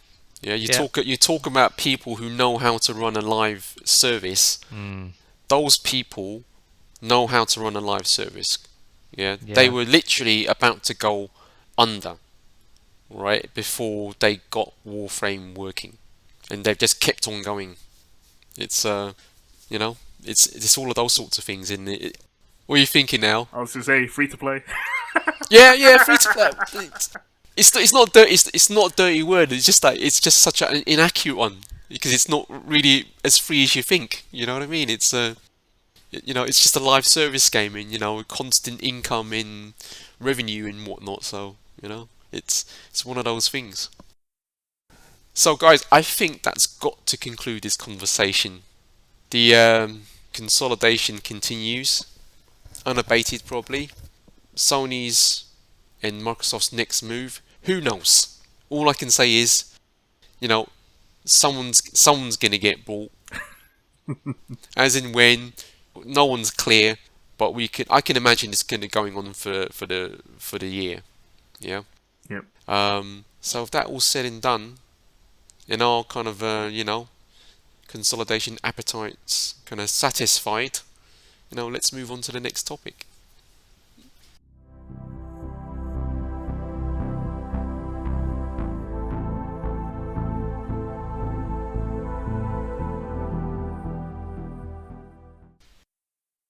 So guys, the next topic I really want to jump into is the Game Awards. And I'm just going to ask a question. Is the Game Awards reflective of gaming or just too Hollywood? Yeah. Now, I asked that question because obviously I watched the Game Awards, and to a degree I kind of enjoyed the Game Awards. But then, after the show was over, you kind of like follow the regular news cycle, and there was a lot of negativity around it. There's a lot of negativity around it. Yeah.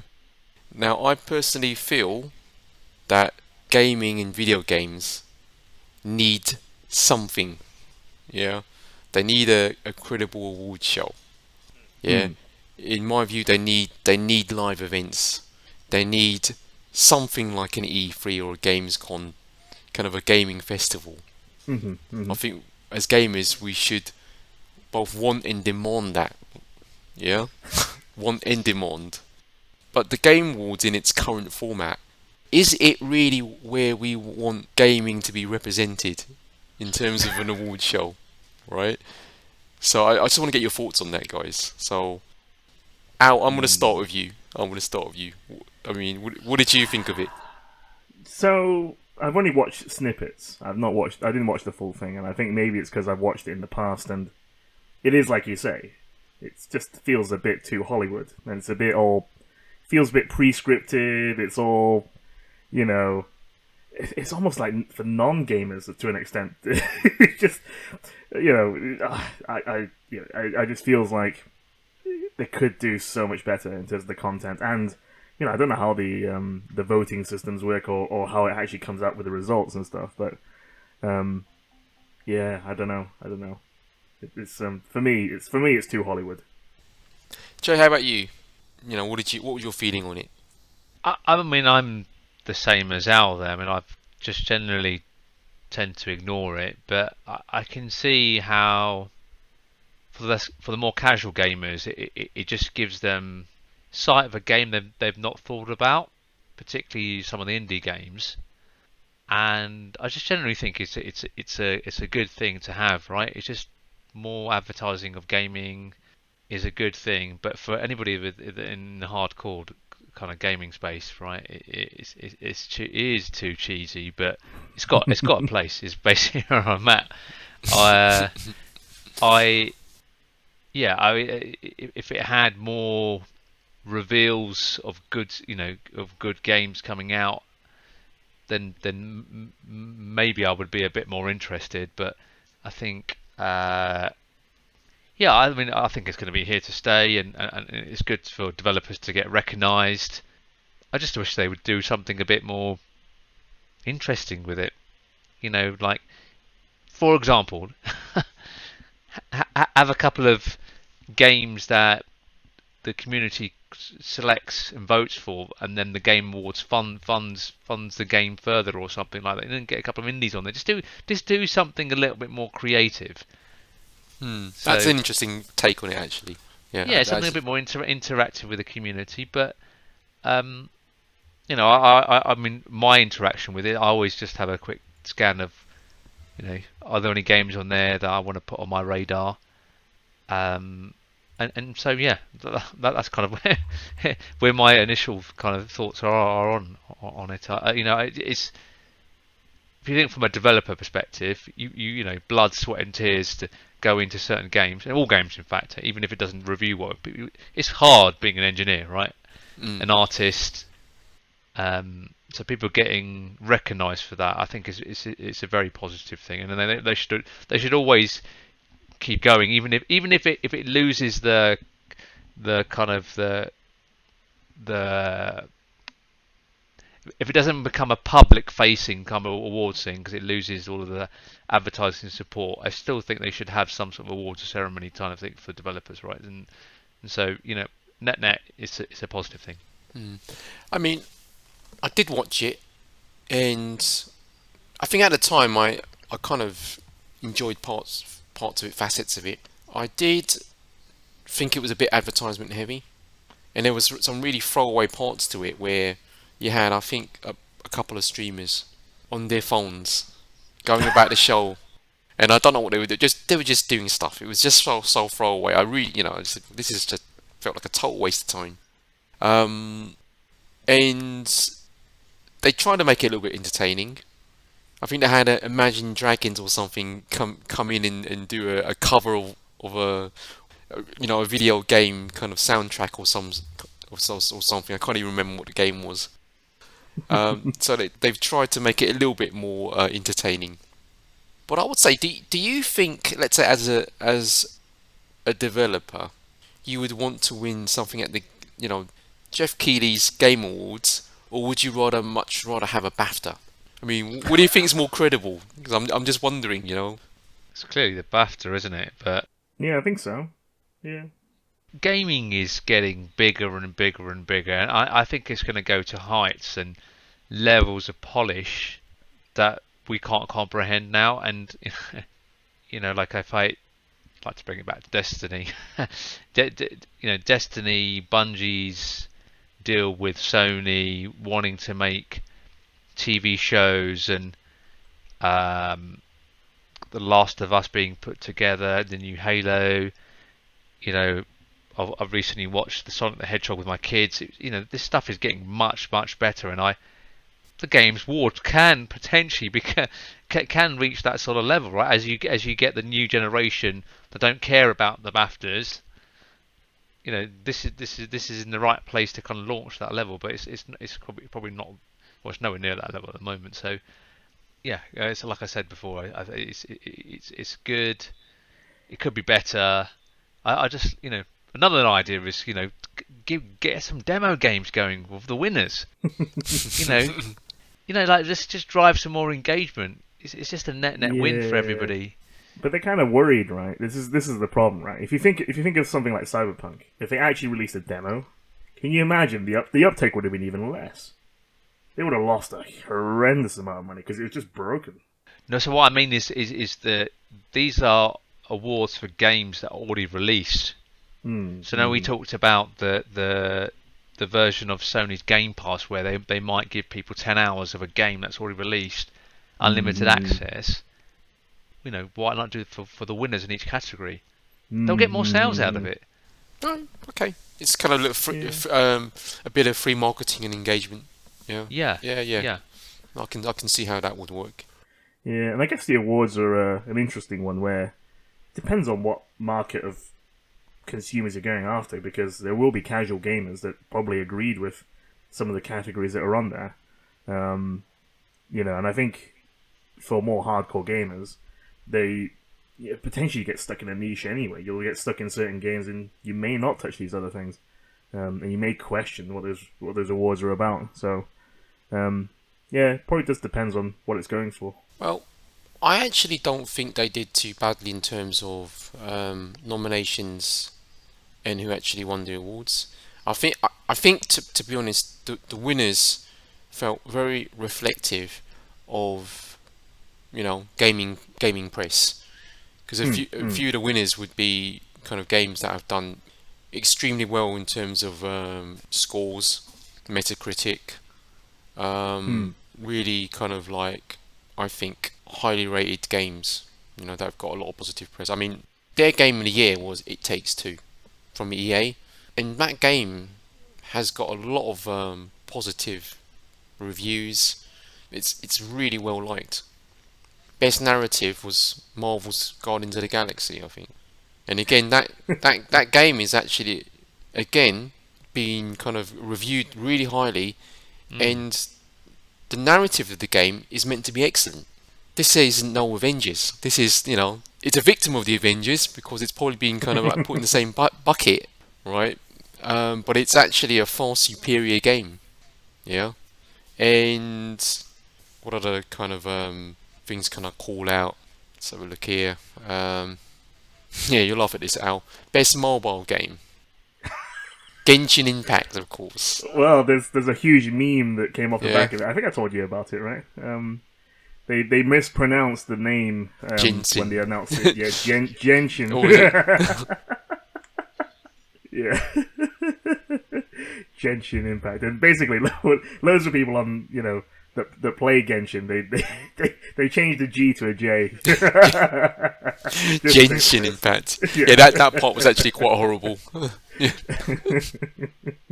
But again, I mean, like, these are very credible winners, is what I'm trying to say. Right, and it's very reflective of gaming press, and I imagine it's actually kind of quite reflective of hardcore gamers. I mean, best action game was, I think, Returnal. Hard as you like, action game. Yeah. Have you guys played that? No, not yet. I'm planning to. It looks good. I just don't want to pay £50 for it. Yeah, but it's going to be a bit of a killer in terms of the difficulty levels is actually quite high. Yeah. It's not an easy game, from what I hear. But it's not. I don't think it's quite Soulsborne type game, though, right? I've heard it's extremely hard. It's a roguelike. Yeah. Shoot 'em up. Bullet hell. Third person game. Hard. Yeah. Yeah. I don't think it's meant to be as hard as let's say Elden Ring or any other Souls type game. I've heard it's hard. Really? Yeah, I've heard it's okay. Yeah, it's not something to be scoffed at. I mean, it's I've heard it's pull your hair out type of hard. Give it a shot, see how it goes. But I mean, don't take it lightly. Is what I've heard about it. I mean, think about it. A bullet hell, roguelike, third person game. Yeah. Bullet hell and roguelike. Probably just depends if you're losing progress. That's the key. Yeah. I mean, roguelike, technically you're supposed to restart. Pretty and maybe much. Tops you have something. Pretty much. Pretty much that's how what you described is pretty much how it works. Yeah.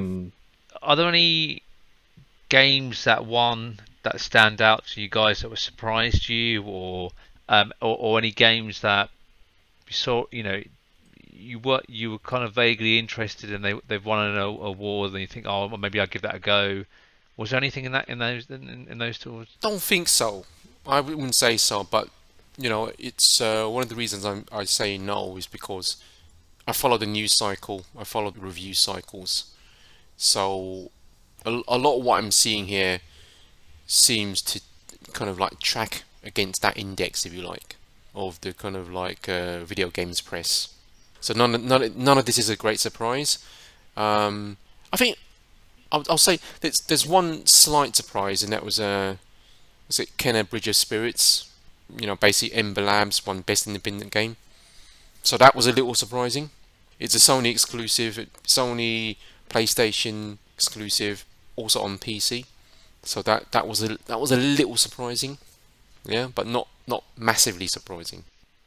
And Final Fantasy one, I think it's Final Fantasy 14, right?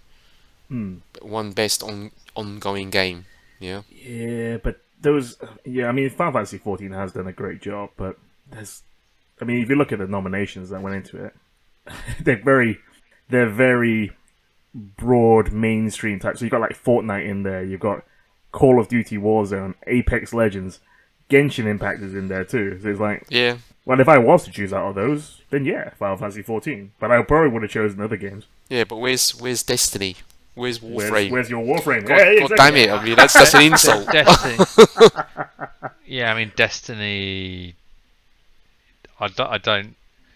It's not consistent enough to be in there, is it? I mean, I think where they're heading, I think is getting better. But as much as I love that game, and I would rather play that over any other games in that list. I don't think it deserves to be on there. Or games like Terraria, Stardew Valley, and I mean they get so much support for such a small indie developer. If you talk about best ongoing game, that I think has a good challenge. But I think maybe the Game Awards kind of fill the gap where it's almost trying to be an Oscars, if you know what I mean. And whereas maybe what you're talking about, Al, is something a bit more akin to the Cannes Film Festival, where you got arty films there, so that's more about the craft, perhaps. Yeah. This is somewhat different, if you know what I mean. Yeah. I mean It does make. yeah. I don't know. It feels like to me it's like because if you take those categories, best ongoing, but it has to be best ongoing and mainstream. That's what it feels like. Yeah, I'd say that's pretty accurate. I mean, there's nothing in any of these categories in the nominations or the winners that strike you as let's say niche or underground or not truly indie, right?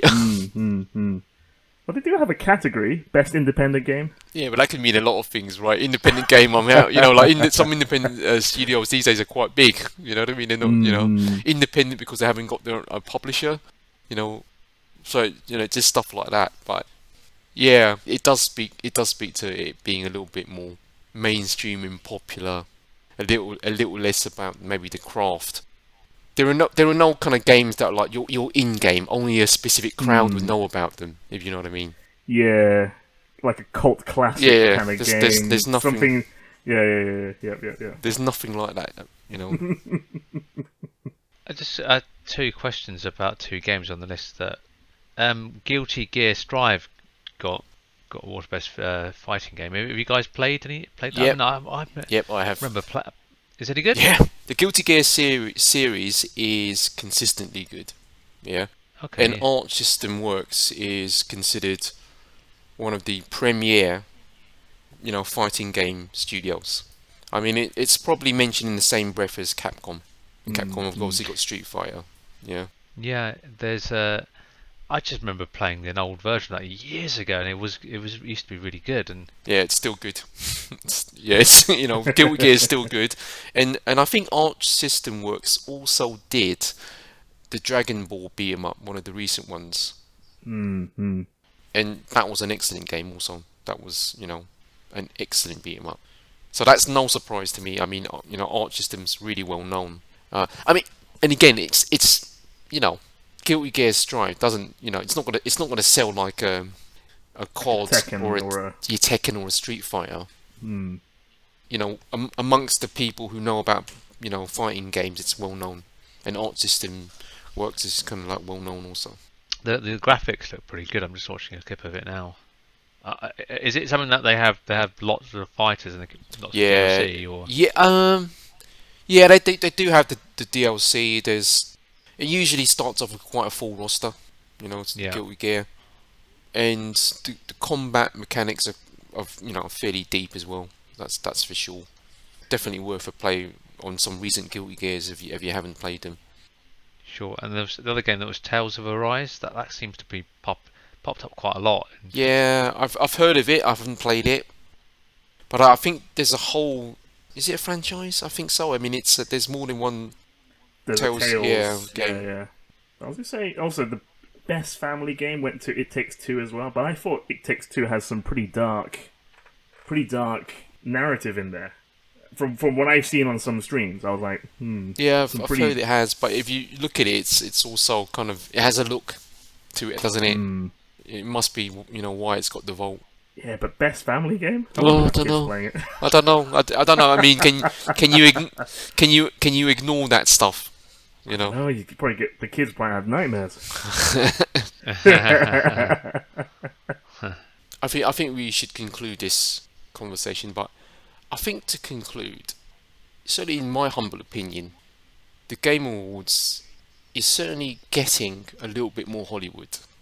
Is it reflective of gaming? It's certainly reflective of gaming press, because to me there's no surprises on who won, who was nominated. I think it's fairly consistent. Mm. But I think this, Jeff Keighley's good as well. I like yeah, him. he's definitely good. He's a good ambassador for the industry, and he's a good ambassador for video games, which we all love, and I think obviously I think long may that continue, really, because I think Yeah. the more I feel events, shows that try to celebrate gaming, that try to push it or nudge it further into the mainstream or the public eye, the better. Yeah, and I think really this may not be the celebration of and I don't really necessarily like to call video games as art, but I like to call video games as craft. Yeah, there's a craft to making a video game.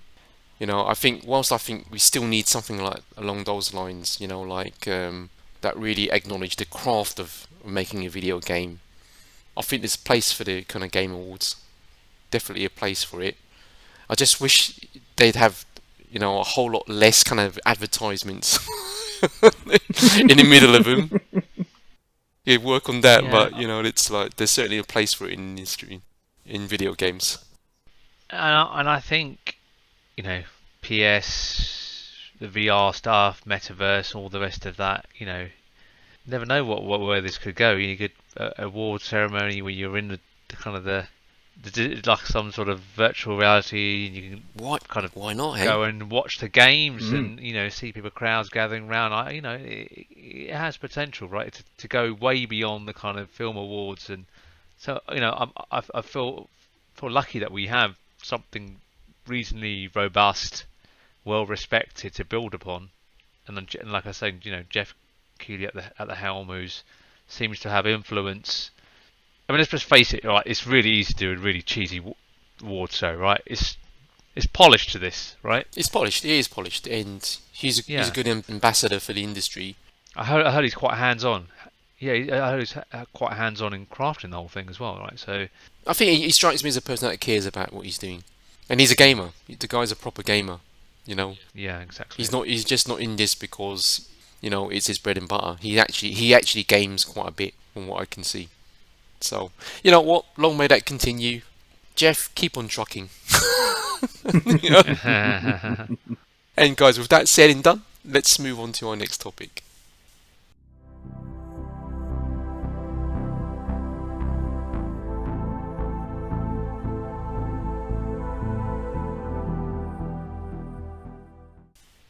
Okay, guys. I think the next topic I really want to discuss is really CES 2022, the news that came out of it, and also how the big players rated. Surprisingly, the big players this time also include Sony, who showed off their new VR headset, or at least showed the specs of the new VR headset during CES. So yeah, let's roll into it. And what I'll do is I'll go by the order in which these guys actually presented their press events and keynotes. So first we'll start with AMD. Now AMD's focus seemed to be a lot with their mobile strategy and mobile products. So what they did, they showed off the mobile Ryzen 6000 CPUs on 6nm, codename Rembrandt, and it's already out. There's a couple of laptops already out with it. Now what they have is Zen 3 Plus cores, and it's up to 8 cores, 16 threads. But really, what the focus has been is power management features.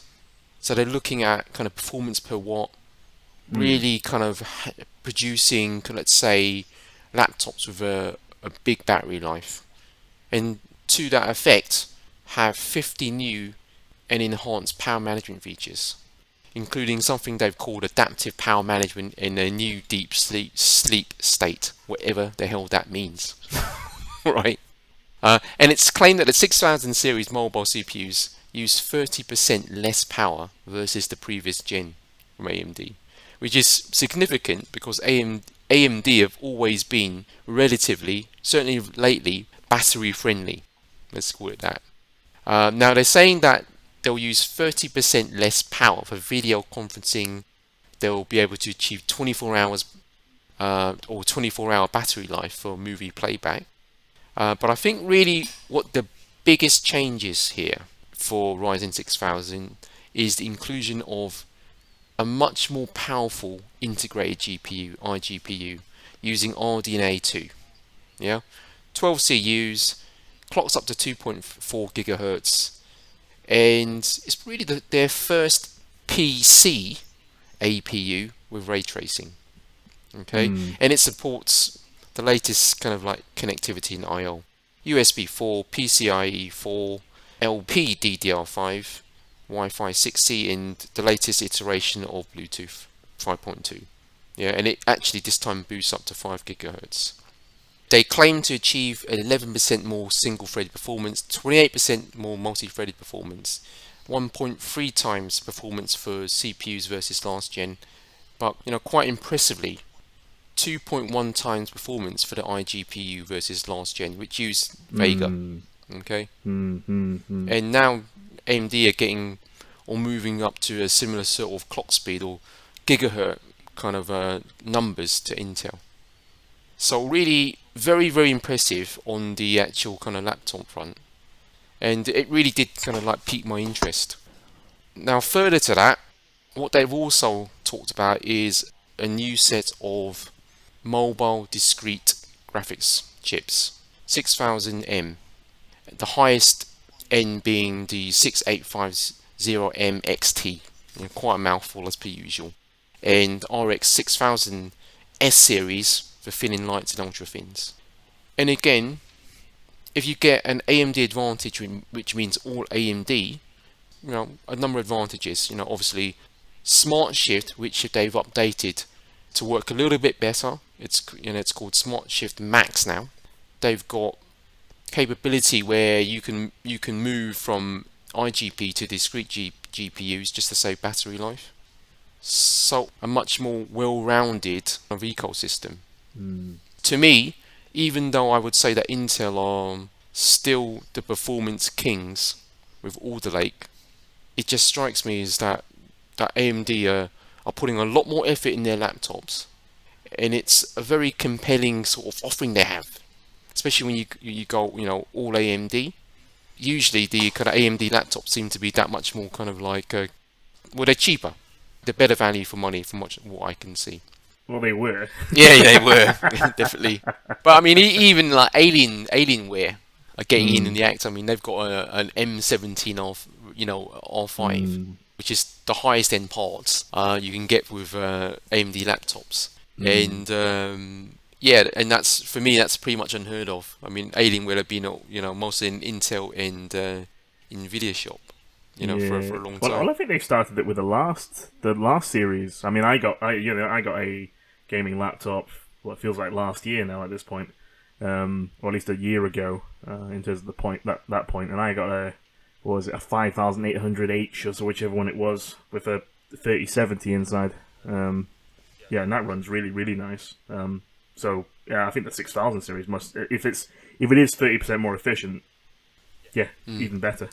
I mean, I've got to say, I'm actually very tempted. If I don't get the MacBook M1 or the way I'm going, probably M2, Pro, right? Then I could be tempted by an all AMD laptop, not because it's the fastest performer, but just because I just like the idea of an all AMD laptop doing smart things and getting a little bit more out of the components in there.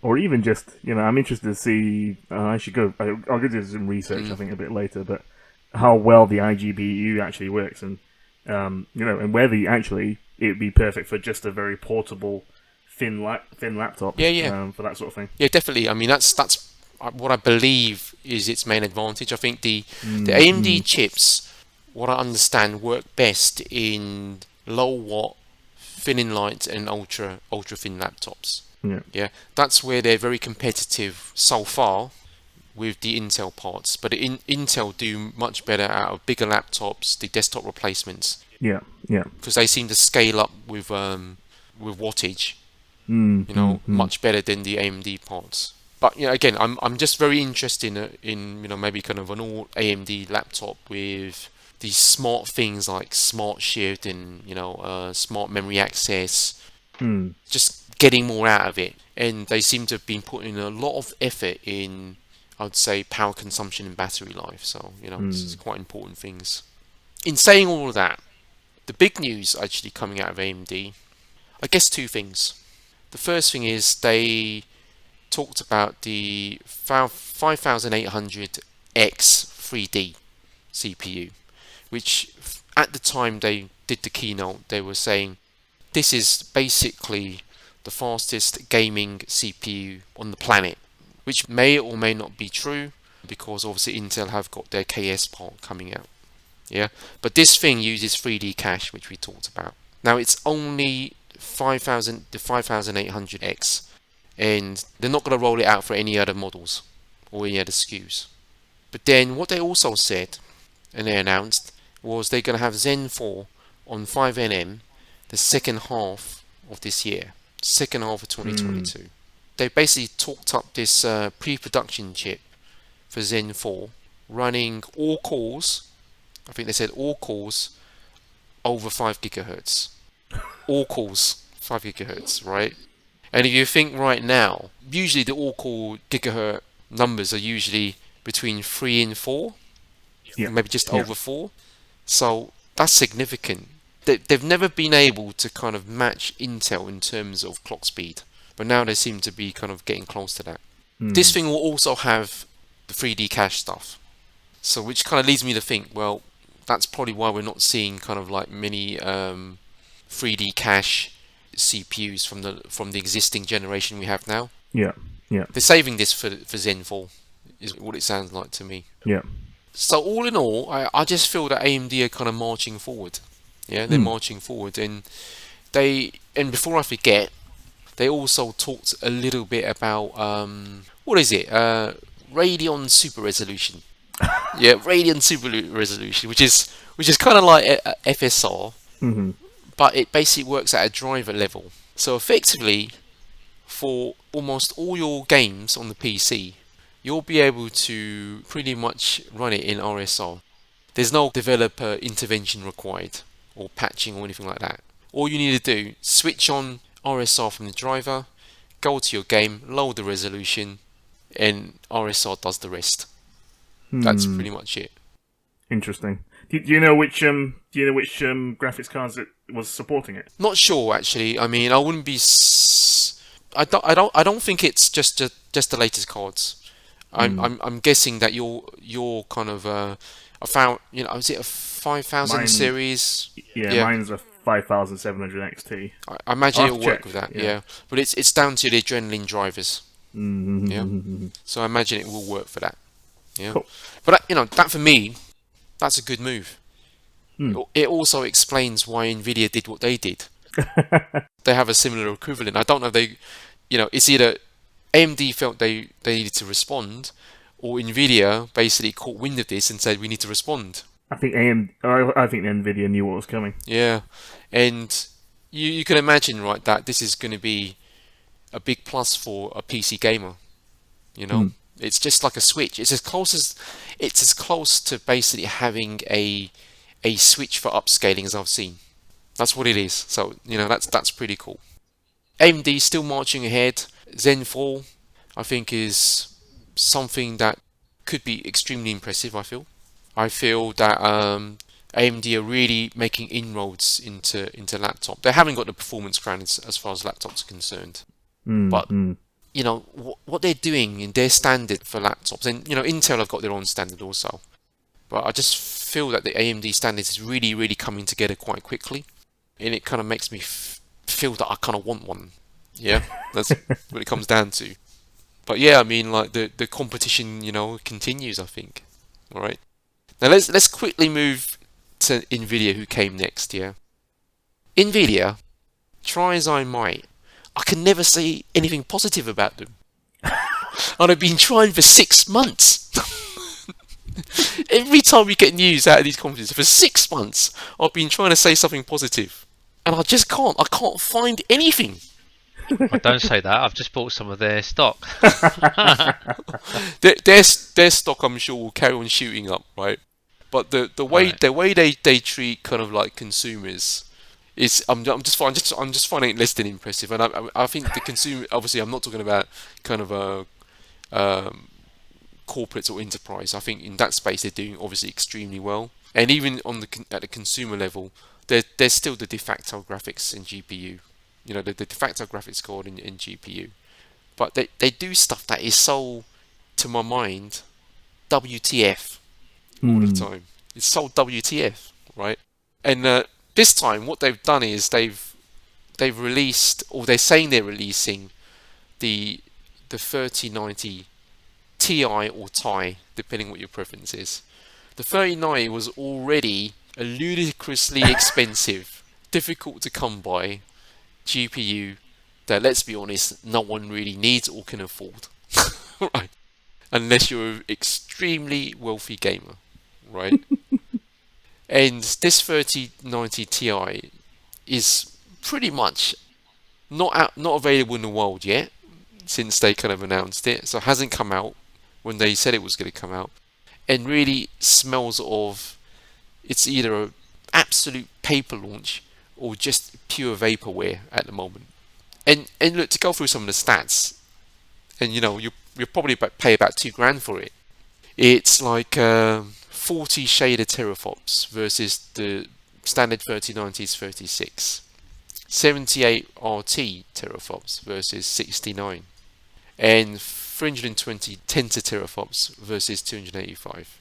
So, if I'm being honest, it doesn't blow the 39 out of the water, and it's not out in the world yet. So I just kind of have to ask myself, what's the point of it? But you know, it's a bit of marketing. My only question is, did Jensen take it out of an oven? He didn't even announce it himself. Someone else did, right? But you know, it's so WTF that this thing basically consumes 450 watts. 450 watts. You know, it's significant, and that's versus the the standard 3090's 350 watts. So they're doing all of this by pushing up the power consumption. And again, not available yet. Will it ever be available? Don't know. Well, I guess they want to get it out whilst the supply is still low and the prices are high. So it just feels like marketing nonsense, to be honest. You know, we'll see where this develops. I mean, you know, we can expect a new iteration, a new generation of GPUs. I think at the end of the year, maybe start of next. You know, from Nvidia and AMD, and you know, with Intel joining the party as well with their ARC GPUs. So, kind of all to play for. I just wish Nvidia would stop just kind of feeding us BS. Where's the beyond CES 2022? What's the trajectory of all of these companies? Who do you think is going to be the leader of the next 5 years, 10 years? It's interesting, yeah. Are these guys so ahead of everybody else? The only competition they really got is Apple, but Apple for Apple's own products, or no, you know, is someone going to come from the sidelines with some quantum computing stuff, or you know? I think in the x86 and also the GPU market, you're probably looking at a three-way dance between AMD, Intel, and Nvidia for the next 5 years. That would seem realistic to me. I think Nvidia doesn't have CPUs per se for the consumer market, but it just depends what their plans were for ARM before the purchase fell through. But I think those plans were probably for enterprise rather than it being for consumer level. So that's what I'm expecting. I would expect in the next 10 years, however, for either somebody to do something with ARM or RISC-V in the consumer space. I could see that happening. I can't, for the life of me at the moment, see any other companies on the horizon who are going to challenge in terms of kind Yeah, of GPUs necessarily. I mean, I would say the only ones are probably unknown ones in China. Yeah, Um, yeah, but they're so which far I mean, by behind though. 10 years, I don't think they're that far behind. I suspect I they'll don't they can know. quickly pick up. So Yeah, I haven't seen anything come out of China that I would really want to mm. buy, if you know what I mean. Yeah, but I mean, Intel's going to be strong competition, I think. So it's buy. I'm asking slightly from a buying stocks perspective, selfish. You've basically spread the money across all three of those, and you should be Yeah, golden, really. I would. Well, I think that is partly the market at the moment is because it's split between. I mean, gamers is probably a small portion of it. The Bitcoin miners are probably predominant. I think in terms They're of all that. enterprise players, Al. That's where the revenue's coming from. Mm-hmm. Yeah, and they've all got big plans in terms of enterprise as well. That's business is sticky because once you get into a data center, it's very difficult to get out of it, and those contracts are big contracts. Yeah. You know, I just see that continuing, and I see that, and the reason I see that continuing is simply because the three of these companies are so in competition with one another now. It wasn't like it was 5 years ago where, you know, Intel was running the CPU kind of show and Nvidia was running the GPU show. And then you had AMD well below them, who had kind of their victories now and again, but never consistently. But now what you're seeing is like every year a different product come out that's basically not nudging ahead of everybody else. And then one of the other guys brings out something else, and they'll nudge ahead. Especially now that Intel have got kind of Alder Lake and they're coming onto the market with Arc. I think you're going to see a little bit more of that for the next 5 years. And maybe after 5 years, right, one of the three or two of the three will basically come out on top in certain areas. So that's how I see things going. And again, these guys are also making investments with FPGAs. I Yeah. mean, AMD have just bought Xilinx, which is one of the two with Altera, the two big FPGA players. They're going to do something with that. You have to watch that space, I feel. Right? I mean, Intel have had, I think, Altera for a while now, but they haven't really done much of it. So it's just like, where are they going to take that? And to me, it's probably not consumer, it's probably enterprise. Yeah. Something might come out of China. But the thing is, if there was no competition between the three of these guys, right, I'd say there would be a far bigger chance of that happening. That someone kind of like could come along and do a sneak attack on these guys. Right? Yeah. But the fact they're in such a heightened mode of competition at the moment, where they're trying to constantly outdo one another, that I think there's less of a chance of that now. Yeah, it's good for us as consumers, but there's just less of a chance now. Yeah. That's cool. Let's just talk about Intel very rapidly. What they really talked about really was Alder Lake again. They're bringing out probably the fastest, gaming CPU. Doesn't end right.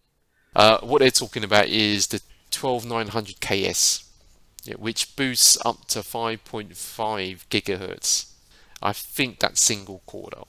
The chip's already running Hitman 3 with all cores running at 5.2 gigahertz, and the E-cores running at 4 gigahertz.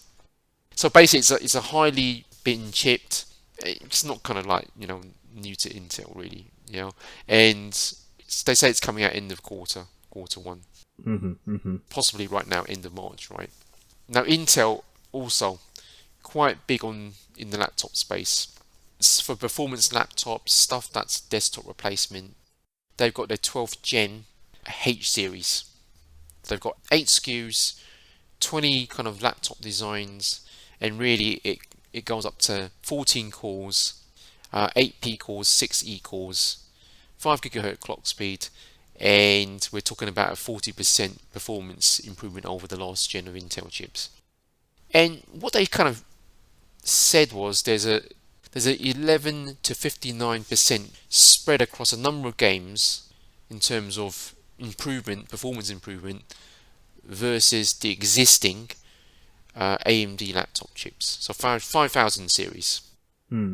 Now they've also got kind of enthusiast level performance in thin and light in the shape of 12th gen. I think it's called P series. And there they've got 28 new SKUs, 350 plus mobile designs. But I think that's actually across HP and U. Yeah, so desktop replacements, ultra thin, and obviously thin lines. Yeah, they're doubling down on this. I've always said like the desktop market's comparatively small now. The real PC market is really kind of laptops. That's where the money is. Now they've also got their own version of AMD Advantage, and they've had it for longer than AMD. It's Evo. It's all the Evo spec for laptops, right? So again, Wi-Fi 6E. They've got this thing called Intel Connectivity Performance Suite, dynamic background noise suppression for audio. They're looking for people to have 12th Gen H series CPUs, Intel Arc GPUs, and specs like that. Yeah, specs like that. And what I also talked about in CS is the multi-device experience.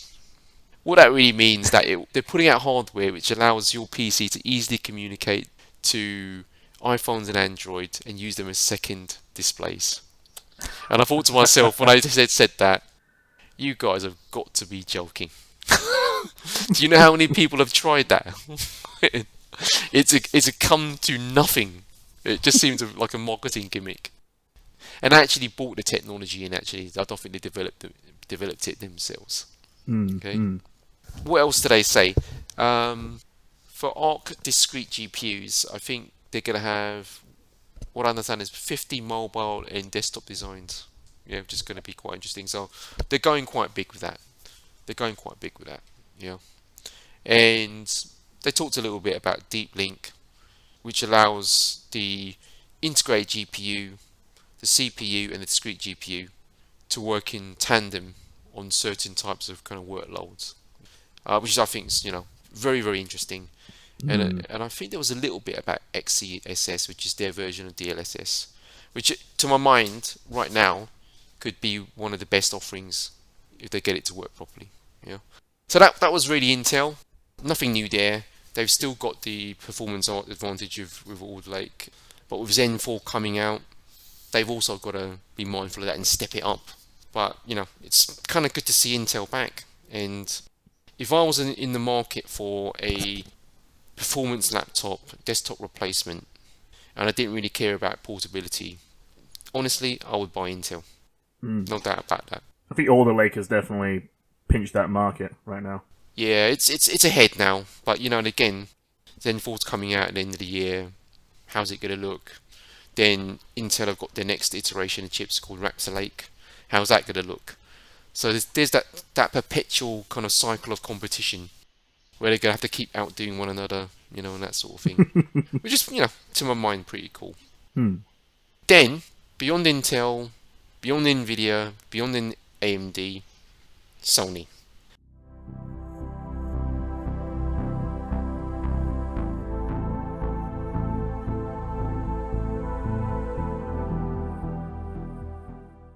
Sony have always had a presence at CES. Yeah, it's consumer electronics, right? But what I didn't really expect them to do is talk about PlayStation VR 2 at CES. And I've got to say, guys, it looks and sounds bloody impressive. The wire isn't putting you off? No, the wire. I mean, I think everybody keeps on talking up the whole need for, let's say, wireless VR. And I think with units like, the Oculus, I think that makes sense because the processing units on the headset. But if you've got something that works with your console or PC, Wi-Fi is still really, really unreliable. And when you're cranking up that amount of data to be transferred, even if it's a short distance, it just isn't going to work well. Yeah, there's no doubt about that. I mean, we can just about do video calls at work. You know what I mean? So for me, I don't think that would work that well. And I'm glad they took the path of reliability. Yeah, rather than trying to experiment into wireless. Yeah. And really, they can still go down that path and offer people an option. Because I think there was this thing, I think it's the HTC Cosmos kind of headset, and you had the wired option, and then you can actually add kind of an adapter to go fully wireless. Hmm. Yeah, Hmm. Hmm. and it's a question of cost as well, because people got to buy the damn thing as well as it being reliable. And I think the single USB-C wire isn't really a new thing, because the PC had this thing called the Virtual Link, and what that thing did, it was a single USB-C that really connected straight into your graphics card on your PC, and that's how they were kind of like Hmm. interfacing kind of VR at that time. So I'm just wondering if this kind of thing that VR2 is doing is kind of related to that. Hmm. It Hmm. might be a Hmm. version of Hmm. that. Mm. There's a sorry to cut across you, but there's this obsession in tech just to make things slimmer and less cables, and that makes sense to a degree if it affects the user experience. But when it's just purely on aesthetics, and especially at the on this if the aesthetic scale if degrades the actual performance, it doesn't even make sense. So one cable Yeah, is fine, absolutely. absolutely And if fine. you guys have ever recall setting up a PSVR, complete nightmare. Complete nightmare. I mean, the breakout box, it had about 5 different wires, like, it was awful. This is far, far superior. Hmm. It looks slick. The actual design. A question for me is when is it Yeah, coming they out? haven't talked too much about that. I mean, I kind of feel that the way I look at PSVR 2 is that it's almost like their PS Pro in certain ways, kind of like mid-generation kind of refresh, but not, but it's them extending their console and giving you something else to talk about. I would be surprised if it didn't come out either near enough Christmas time, end of the year, and or start of 2023. And one of the reasons it might get delayed, I guess, is how many PS5s are out in the world now. Because it doesn't make any Hmm. sense for them to actually kind of release it until there's more PS5s out in the world. But I think that just the way it's sell, they'll start selling like hotcakes anyway. It doesn't Yeah, make a but difference. only if you've got something to plug it into. And, we know that there's this whole supply chain thing, and the chip shortage has been Yeah, I affecting just us. think because what I'm saying is if they've got the games there, the supply constraints isn't going away anytime Correct. soon, right? And they're selling such high volumes of PS5s anyway. I just think they will just have that continuing momentum if they start now or as soon as possible. That will persist for long enough, and providing they have good games, right? Yeah, Um, also true. I just wonder if resources are best kind of prioritized in getting more PS5s out there. That's the only other thing I would say. mm, It's a case of like there's mm, there's not a finite bucket, and whilst there is a dependency between the two things, it's more a case of like if there's still these ongoing supply issues and chip shortages, mm. really where is Sony going to put their money, and what they kind of try and resolve first? Yeah, I think that's the question, isn't it? Yeah, That's the no, question they have to kind of answer. sure. And they don't seem to have that much competition in the console space because Microsoft aren't producing Mm. anything, right? So yeah, it probably One makes thing I sense. would really like to know about this thing is whether you can plug it into a PC. Well, you can plug a Mm. PSVR into your PC. You just got to do a lot of work to make it work. Yeah, yeah. I mean, you have to do a lot of work to plug it into a PlayStation as well. Yeah, but I just think, why not? Do you know what I mean? Hmm. Why wouldn't you? I Well, mean, especially if they're branching Yeah. into moving, Sony games onto a PC, right? So it only makes sense. yeah, yeah. Oh, Go yeah. on, go on, Jay. What were you going to say? Yeah, I was just going to ask as well that like they had the version of PlayStation Home before, and they built that out over a number of years.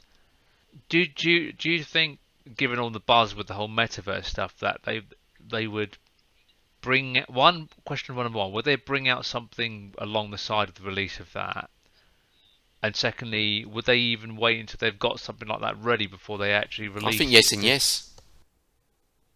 It's a buzz. It's a big It's Yeah, buzz at the ready to moment go. around it. And That PlayStation Home, as it was before, is a virtual world that's ready.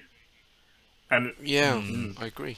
I suspect they would, just that they're not talking about it. Like unlike Microsoft and obviously Facebook and others, they're just not saying anything.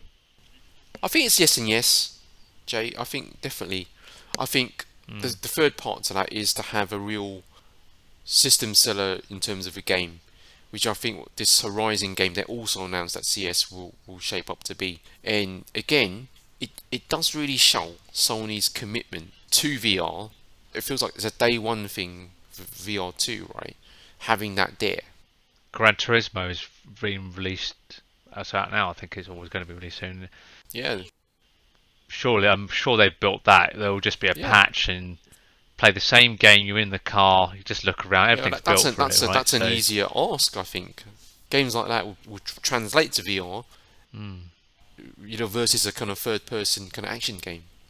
Well, Yeah. and also I think the previous version already had a VR Yeah. capability with PSVR 1 anyway, so Yeah, they've got experience. I would have expected them did. to have built it into the engine. Yeah, I mean, I do think Sony at times can be really ahead of the curve. Stuff like PS Now, no matter what people think of it, that was well ahead of the curve. That happened years before anybody else wanted to do it. PlayStation Home, also well ahead of the curve. It just makes me wonder, right, how much of that, let's say, expertise they retained. Because they could just bring up PlayStation Home or extend it or enhance it, and you'd have a credible, let's say, hub space using VR if you wanted it. Yeah, and maybe that's your first kind of official, shot into the metaverse, whatever that is. Yeah, and they could have done a lot more with it than they did right at the time. I remember when they came out and people were speculating, well, why don't they do this, and this with it? For instance, I mean, the simplest thing to do, right? And they had a cinema, but it was just there for trailers. Yeah, and I thought to myself, if you had a VR headset and you're roaming around in the home, you walk into this kind of building that's a cinema, and as part of your subscription, you've got the capability to just kind of watch a movie or whatever movies are being offered. And there's all of that stuff coming together with a VR headset, their Second Life offering in home, and the service. And that's kind of like a possibility, and we've talked about this before. I think that I mean I just can't see why they wouldn't give it a spin where everybody's completely hyped on it. I bought a bunch of Sony stock because I just think they're in and seem to me firing on all cylinders at the moment. They've just announced they're going to working with Honda to build cars. Yeah, it's interesting, isn't it? Right, I'm starting to feel that they're a bit of a dark horse in terms of a company at the moment. Yeah, I mean, people are kind of talking about them, but they're also not, if you know what I mean, because the PlayStation business and gaming business we know is doing extremely well. Even with the threat of Microsoft and GamePass, it's doing extremely well. We know now the film, the film and cinema division's doing really well. Yeah, I feel that the consumer electronics is doing okay, but I feel it's in better shape than it was, let's say, kind of 5 years ago.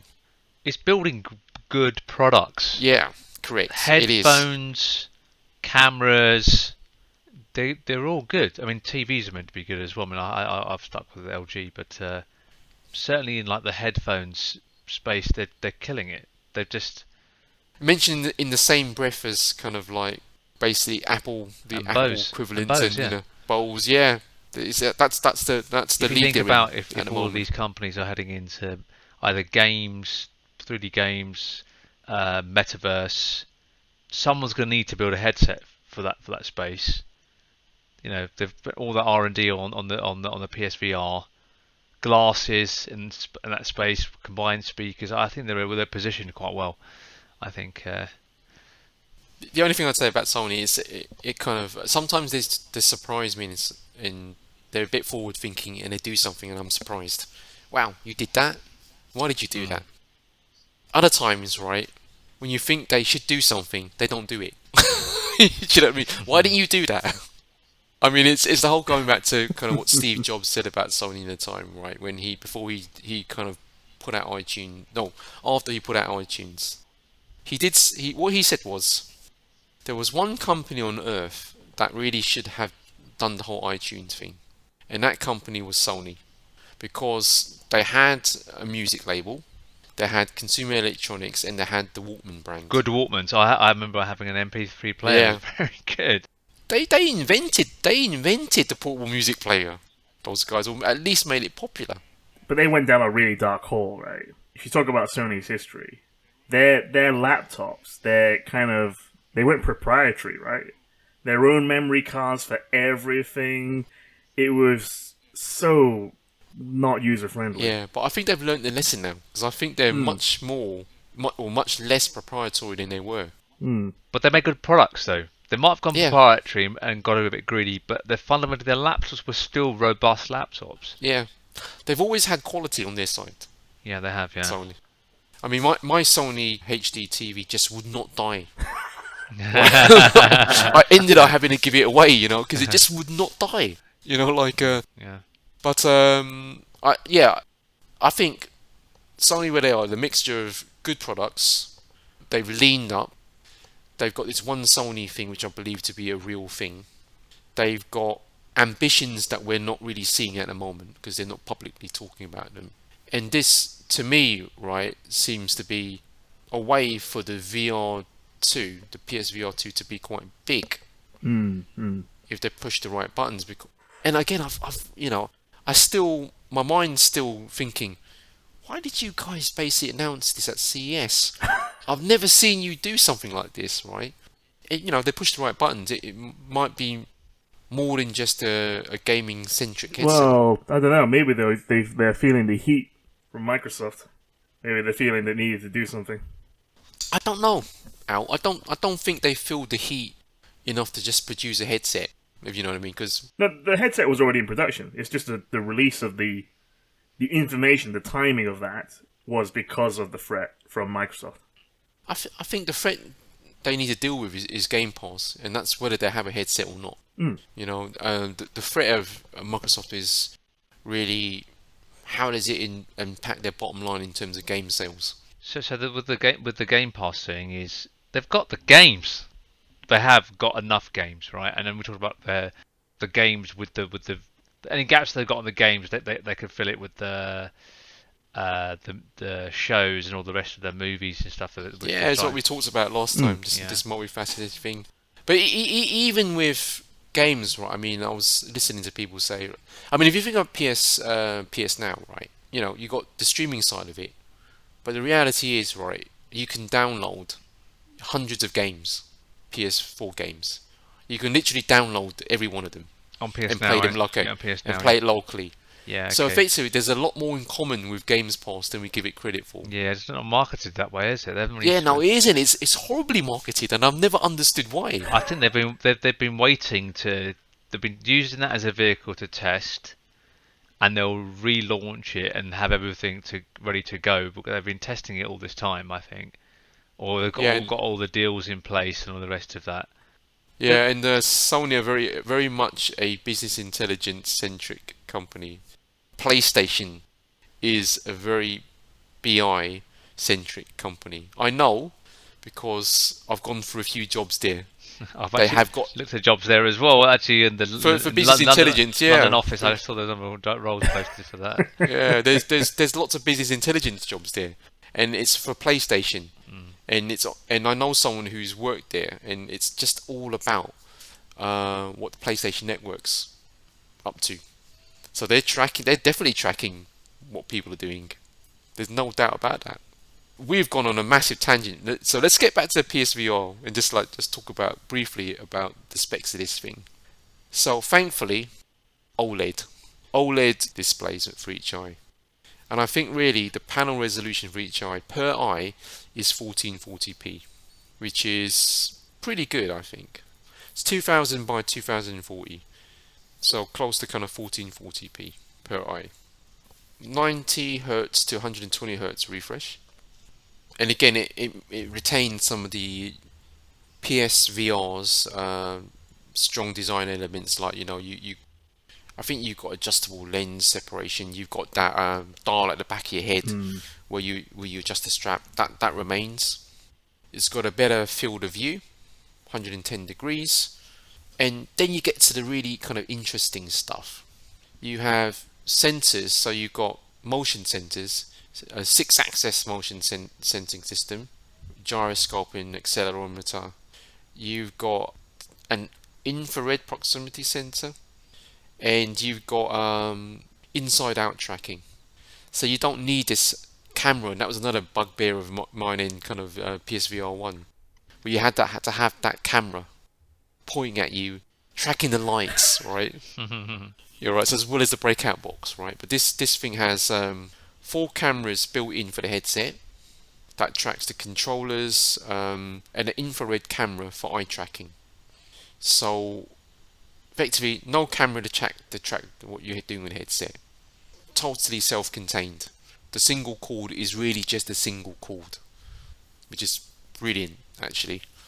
And the eye tracking is another one that's interesting because last I heard they were in talks with, I don't know if you guys have heard of Tobii, I think it's called Tobii eye tracking. It actually was used in the Alienware laptops, gaming laptops, for a while. So they're looking to license, I think, that solution for PSVR 2, which is a little bit weird. Like, it's kind of I was just trying to thinking that surely this is something you would have agreed up front before you announced the specs and all of that sort of stuff, right?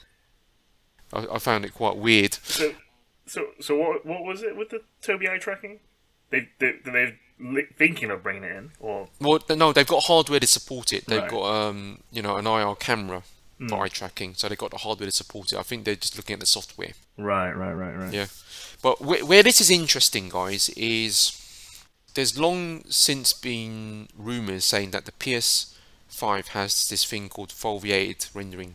And what foveated rendering does, it's technically it works very much like variable rate shading.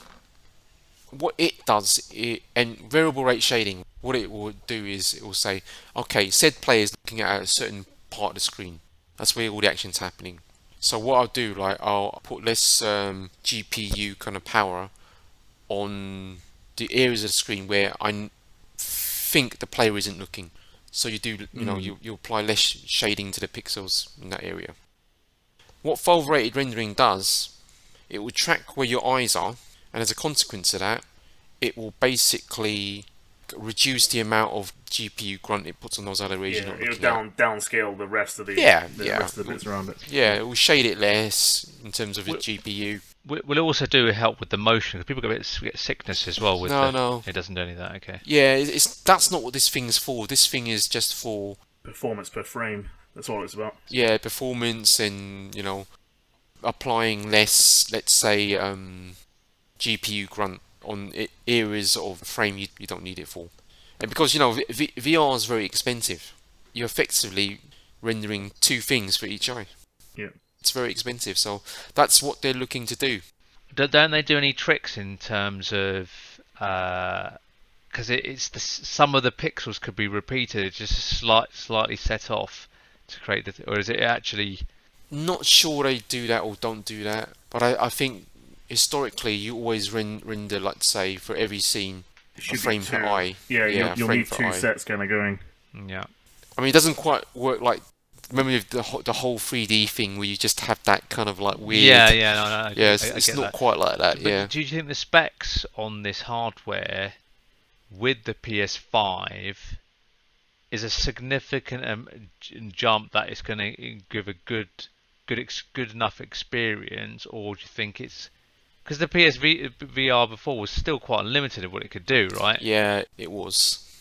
The reason why I didn't get it is that I like the idea of playing Gran Turismo Sport with the VR headset, but you would only play with racing one other car. You couldn't You couldn't do anything more complicated than that. Yeah. I think there's significantly more grunt in this PlayStation, the PS5. And equally, I think, with foveated rendering, it's going to help. That's why it's there. It's there for you to get a little bit more out of the system than you normally would without it, because you're not really putting the GPU grunt in all areas of the scene or frame. Only where the person's looking. So it's there for that reason. Is it enough? Because Difficult to say. 4K, because, right? That's the other yeah. thing. Well, That eats this up a thing, lot yeah, of, it's 1440p per eye, so it's is it enough? Possibly, yeah. I mean, you think that the PS5 is able to render, let's say, fairly high fidelity 4K at 60 frames per second, sometimes natively. I think it will do a good job. And then you tack on foveated rendering, which will basically allow you to get more out of the GPU in this scenario. Then I think you could basically see some high fidelity titles come out.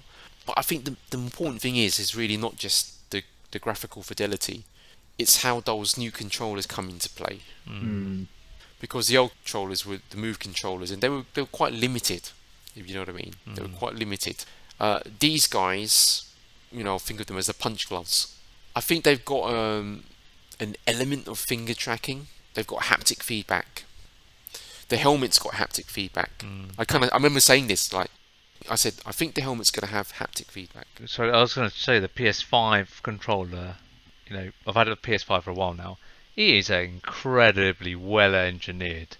It is, isn't it? It really is. Feels solid, doesn't it? The Xbox controller, I like it in ways, but it's a piece of junk compared to the. And these and just on that vein, the new controller for the VR headset and the actual headset, it looks more polished than the other VR headsets out there. Yeah, Sony do engineering extremely well. They do quality control extremely well, and I would say it's going to be a really. It just looks like a very kind of solid, sturdy, well-engineered unit. It's going to have all the bells and whistles that I, for a time, predict. When you predict something, you kind of also hope it's going to have it, if you know what I mean. Sure. But this time, it actually had it. It actually has it. Yeah, sure. I mean, I looked at it, and you've gone through the specs. Yeah. Engineering looks on point. It's almost like too good to be true sort of type of. The question is, what sort of price range do you think this would come in? That's a hard one. I mean, I think the PSVR almost came in as the same price as a PS4. Pretty good deal, to be honest. Yeah, I would imagine a similar sort of scenario. Well, it depends. I suspect coming with the controllers. It's going to be much more, I think. £500-600. Possibly, very true. And chuck in the game with that as well. Maybe the Horizon game is probably throw in. I don't know. I do think though that we might underestimate how expensive it might have been for Sony to kind of create the breakout box. So it's actually did stuff with the audio and all the bits and pieces, componentry around that. I think they're gonna have a VR unit which relies on a lot less on its own componentry, because everything is probably been designed into the PS5. The 3D audio's there. 3D audio was done via the breakout box for the PSVR 1. No matter what you say, right, having that amount of wires kind of increases the bill of materials. Yeah. Packaging, all that sort of thing you'd have to consider. But I honestly think it will be a more expensive unit still, because you're right, they're going to have to throw in the controllers. And I hope they do. I hope they don't do something silly like try and sell this thing separately for the controllers. And they could, because you could say, let's play the VR games with the controller. That's possible. But I hope they don't do that. I just hope they kind of sell it as a complete bundle. Is this a day one buy for you guys? Yeah, possibly. Yeah, only if it's the right games. Quite similar to the PS5 for me. It's it needs to have a game that's decent enough for me to want to get it. Yeah, I think possibly for me. Is there enough of a back catalogue on the older games to make it work? That's the open question here. Can it actually be backward compatible? There is an open question, I think, around it. I think people are saying that it can't be. And the reason it can't be is not so much of the stuff around graphics or the CPU or anything like that. It's down to controllers. Because if you play any kind of VR game, then it's going to ask you to hit X button, that button, do this, do that, calibrate the controllers, yeah. And obviously, the controllers aren't going to work the same way, yeah. There's no camera on the new VR headset. So unless they can find something fairly intelligent to basically get over that situation, backwards compatibility is probably going to be quite difficult. I really do hope they find a way, though, I've got to say. Yeah, it ultimately depends on how they encoded the first one. Because the cameras are only there just to trying to calculate where your position is, right? But you have to calibrate it, Al. When you start a game, they always ask you to calibrate. Yeah, but that's just to calibrate the camera. It's not to calibrate your position. Oh no, it is. The camera maps your position. Yeah, but so it can track you. Yeah, but then once you're done, all it's doing is to just to position you in the VR environment, right? So if all it needs to do is that, and I don't know if that's that simple. I really don't think it, because like I mean, I just remember the old system being not really that dependable. Well, yeah, the old one, You know what I especially mean? with the camera. Yeah. And so we're probably going off a bit topic, but there's the games built specifically for VR, and we know there's a reasonable back catalogue. Whether they're going to work or not is up for debate. But I think we probably all agree that if the hardware is a significant leap, we're happy to ditch some of those old games if the experience of the new games can be much better. And we're interested to see where we land with the new Horizon dedicated game. Yeah. The thing I wanted to ask was, you know how like with the Gran Turismo, it's the same Gran Turismo game but just enhanced. It's an add-on. You don't have to mess about with making the game specifically for VR, which is obviously higher risk, more work. Can you see, given the tech that you've gone through, tech and the spec that you've gone through, is this a better position to be a bolt-on to games that are going to be built not for VR and it just gives a better experience, or there's nothing in there that makes you think? I don't think there's anything. I think if your game isn't really specifically designed for VR, no amount of real technology is going to help with that. Yeah, the only experience you can get is like the way that they do the cinemas type stuff, where you can basically use the VR headset to see a massive screen in front of you. But then, but say like a first person shooter where if you I mean you guys I don't really experience VR, but if you you played a first person shooter, you still had the controller in your hand, normal regular controller, or say the VR controller, but not use it to move around the gun, but had your hand in a fixed place, but you can just see a wider view of vision. Possible. Doesn't that work? That might work, but I mean, I could imagine for select styles of games, like a Destiny raid. Maybe. The problem is the positional aspect, right? So, okay, you've got your body and your character, your model, but if you stick your head forward, technically you are lunging forward. I think Jay's talking about something a little bit more simple. I think it's a question of, take the first person example, right? Whether that would map over to VR without too much effort, and even with something like that, right? I think there are tricks in first person shooters, as an example, where the gun is being held is not necessarily a model of a gun or anything in front of you. It's literally just an image on top of it. So it's not a 3D model in front of you. So there's stuff like that will mess it up. But the thing is, fundamentally, you could do away with the controllers, the VR controllers. You can have a controller, and the biggest thing you need to worry about is how the 3D world translates to the headset, right? And you wouldn't need to necessarily worry about head movement. Keep it fixed. Keep it fixed. So this is effectively saying it's like having a fixed point, but ability to have a look around. And I think that, because I there's two things I want, and I want to keep it focused on the VR, right? But like I was playing Destiny, right? Some of the new levels, I actually had that vertigo feeling when I was jumping from height, right? But the vertigo, not vertigo, but like kind of that rush, ground rush thing, right?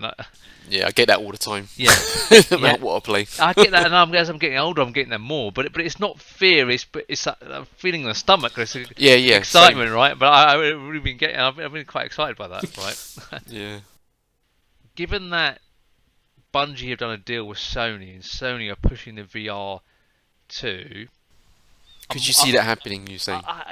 My mind is just wants to just explore that I would, conversation with you because I was something I was talking about I before. would love that to happen. I would love that to happen. I mean, They could make it. They could really. Maybe my fantasy is that new game that they're working on, Matter, has got some sort of VR component to it. It's not going to be fully VR, is it? Because I mean, I don't think just based on how I know Destiny 1 and Destiny 2 and all that mess that they did at the beginning, that engine is not VR ready in any way, shape, or form. So that's my guess anyway. But a new game, they could. So this is where it gets really interesting, right? Sony have invested in Unreal Engine, right? There's been rumours for a long time of Bungie moving Destiny over to Unreal, and that would make complete sense, right? Right? They've not done Destiny 3, and they're kept on the same game engine, and they've been they're stalling Destiny 3 out, right? Or not calling it Destiny, and I'm wondering whether they've been working to moving to Unreal. And Unreal 5, I would imagine, will get the best out of the VR headset, given how efficient it's become on lighting and using movie grade assets, which was work well. I think though that's one side of things, but I think what Al was trying to say is that there's some design considerations that you just can't get out of, right? And I'm just trying to think what those things would be, right? And it's not impossible for Sony to do something along these lines. It's not out of the realms of impossibility. The only reason I'm saying that is that somehow they managed to make it backwards compatible with PS4.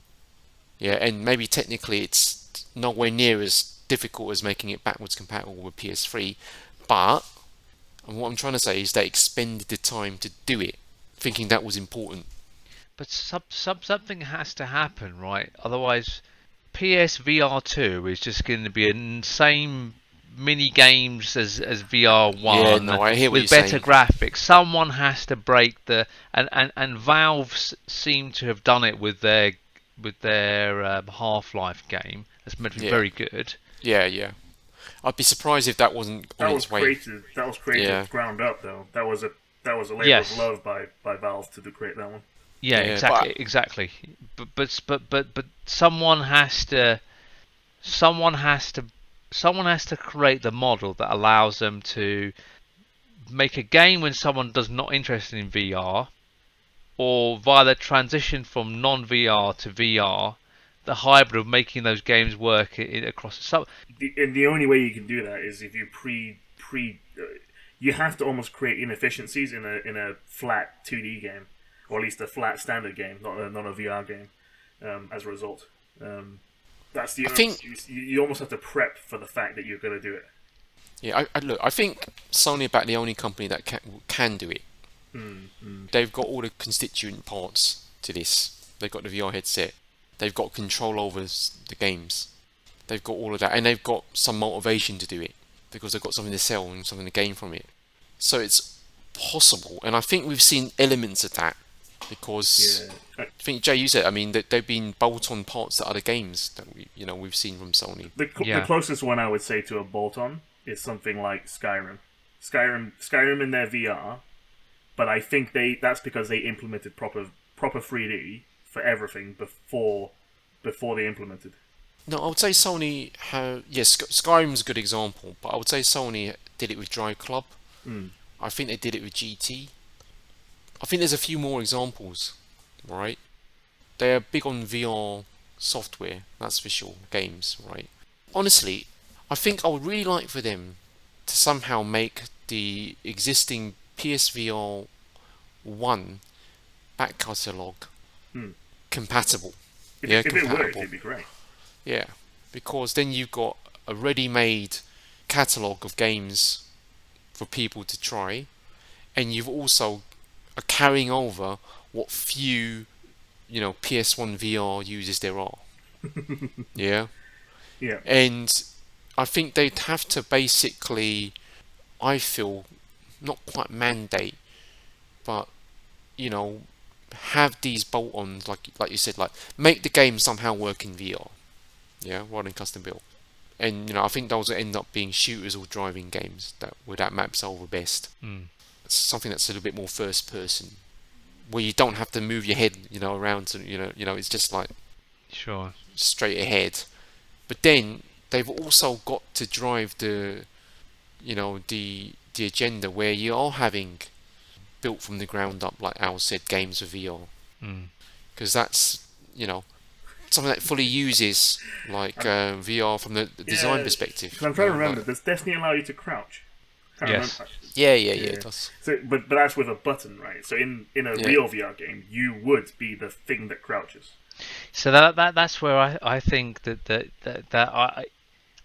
this notion of moving around and using the VR headset, I just don't buy into it because you've only got a limited amount of space. I think a VR headset for field of vision is where the real benefits are, and you can definitely get more immersion out of it. I think for certain games, so the best example is stuff like we're going well off tangent onto full VR mode, but Elite Dangerous, because you're sat in a spaceship, you can't move. You're just sat there, so you're actually sat on a chair. You can look around. It's perfect for it. Sure. And just coming back onto topic then, in terms of specs, then, is there anything missing from the spec list that you guys would expect it to have? No, I don't think so. I'm just wondering if the USB-C cable can handle that. That's just like all that data going through it. Yeah, or handle it better than basically kind of Wi-Fi.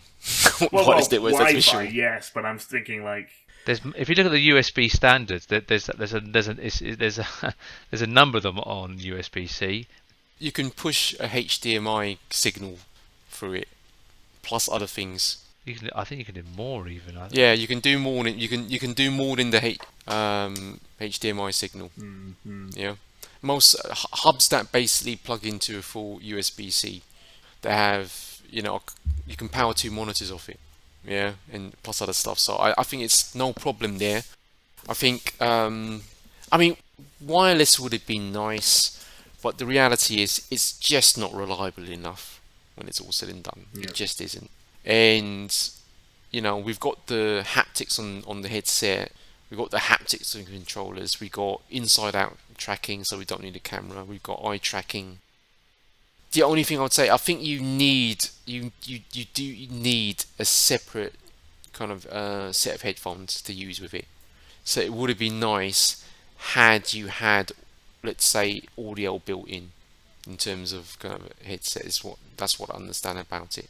Yeah, there's a mic built in. Yeah, it's not going to look as nice, is it, if you've got your non-Sony branded. Yeah, and the bill of materials will go up as well. The last one, I thought they gave you a 3.5mm little.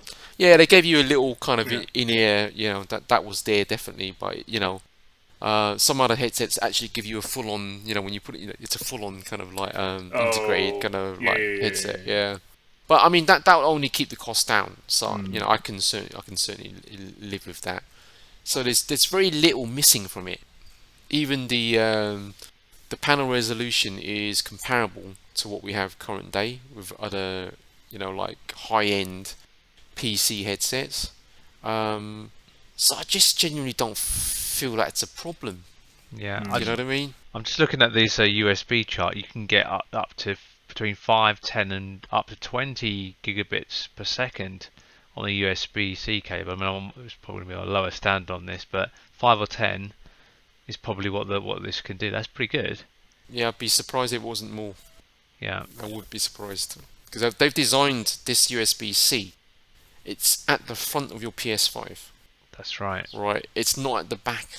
where the other kind of USB ports are, and that's intentional. Yeah, but I mean, like, I'm really excited for it actually. The more I think about it, and I just do hope that Sony have got the appetite to make the existing VR1 games or PSVR games backwards compatible. Yeah, but wouldn't you rather if it involved a lot of work, wouldn't you rather they spend that time and money on building new games? Yeah, of course. I prefer that, but I don't know how much work it would involve because the PS4's backwards compatibility was so complete in what seemed like a short space of time. So they've kind of eliminated the part around the PS4 versus PS5. Yeah, it'll emulate that. The part that we don't know whether it can emulate is stuff that's very specific to PSVR 1. And like I said, like, it's been designed with those Move controllers or something else. And maybe the thing is, right, that you've always got an option to play with the joypad rather than the Move controllers. And maybe one hack is to just say, listen, you can only use the controller for all of the PS1 games, PSVR 1 games. Yeah, there's no Move support. Yeah, Yeah. there's not that Yeah, that that would evaporates. avoid it. Yeah. Yeah, Although and maybe they could do something like that. I still think they could support the because again, Move was very simple, really, just like a wand, right? But you have to track that damn thing. Remember, with the camera. Yeah, but the new Yeah. the new ones you could track it as well. Yeah, I don't know. I just feel, right, if they just, even if they did something simple, right, because I'm guessing that a lot of people probably did play PS VR 1 with the controller, if you know what I mean. If they even did that, I'd be happy. But just bring those games over, don't lose them, because Sony have got a really solid back catalogue of VR 1 games, and they've really, they've really tried to do it. It reminds me, I've still got Tetris Effect in the cellophane. Yeah, exactly. I mean, like, but that's a stellar game. You know what I mean? Like, it's just like they shouldn't lose sight of that. What do they do? I don't know because they haven't said anything. And it's the same thing is that if they were gonna do it, they would have said it by now, right? I feel, or maybe they're still trying to work it out. And really, the bolt-ons or I don't know, some sort of a special mode where it allows you to play certain games in a VR mode out of the box, first person shooters, just to give you that extra level of immersion just with the headset. That could be quite good, and if they bring back something like PlayStation Home, but they bloody make it more than it was before, like there has to be something credible and meaningful to do in the PlayStation Home. I think there's an opportunity for it. Yeah, definitely. I mean, the one that they had on PS3 was already pretty good, apart from just nothing to do. They had an opportunity to do it for PSVR 1. They didn't. But maybe they'll be ready for the next one. PS Home was basically like walking around in Destiny's kind of like hub. Yeah, that was pretty much what it was. Right, that was pretty much what it was. Yeah, but but you imagine a world where Sony films basically plonk a cinema, and as part of your subscription, you walk in, you got your VR headset, and you just watch a film because your subscription allows it. Imagine a place where you walk into this new version of PS Home, and Sony obviously own Evo at the moment, and you basically catch some sort of video games kind of competition going on. Imagine another area where your subscription allows you to basically access Crunchyroll, and the other, I think is it Funimation? Oh, that's happening. Yeah. That's going to happen. I think That's what could make it really good. Sony Music, one of their artists is having a concert, VR headset on, walk into this PlayStation Home, your subscription allows you to walk into that concert, maybe even live, opening night, live. That is what I think Sony should be thinking about. Yeah, like we said before, right? In our previous conversation, they are never gonna match basically Microsoft in terms of day-on-day kind of like games they can offer. because they don't have those sorts of pockets, you know. And they're not willing to make that sort of loss, because if you look at how much games cost to make, the AAA ones, and again how much they sell for, and how many games Microsoft need to populate on Game Pass, how in the world do the maths stack up? This is why anything I've read on Microsoft is that they're making a big bet with all their other stuff that they're going on with the HoloLens Yeah. and probably some other secret VR headset about a Metaverse play. I wouldn't be surprised if Microsoft come out with their own version of a Netflix as well at some point. They're going to have more of a gaming consumer content based arm than they've had so far. Possible, because I honestly don't see how the Game Pass business model works in terms of profit. Yeah, no, it's true. It sounds too good to be true. And if it's too good to be true, then it is literally too good to be true. It's like, so I just think, Sony have got to push different buttons, and I just hope to God they learned something from the first iteration of PS Home. I hope they learned a lot from the first iteration of PSVR. And I hope they're learning a bit about what's happening with Game Pass. And they recognise really where their kind of advantages and strengths are. They don't basically go the same route they did before with iTunes, where they should be in the pioneers of that. Not Apple.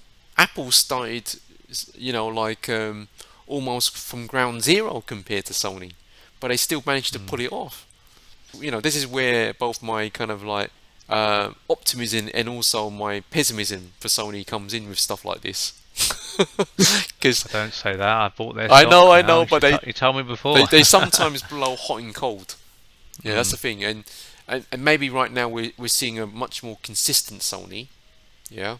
Yeah, because they made billions of pounds of loss every year on restructuring, stripping out everything, and as you said, that they're a one Sony, right? Which is where companies like, well, the new Microsoft now under Satya is doing much better, and Apple's been doing it for a while.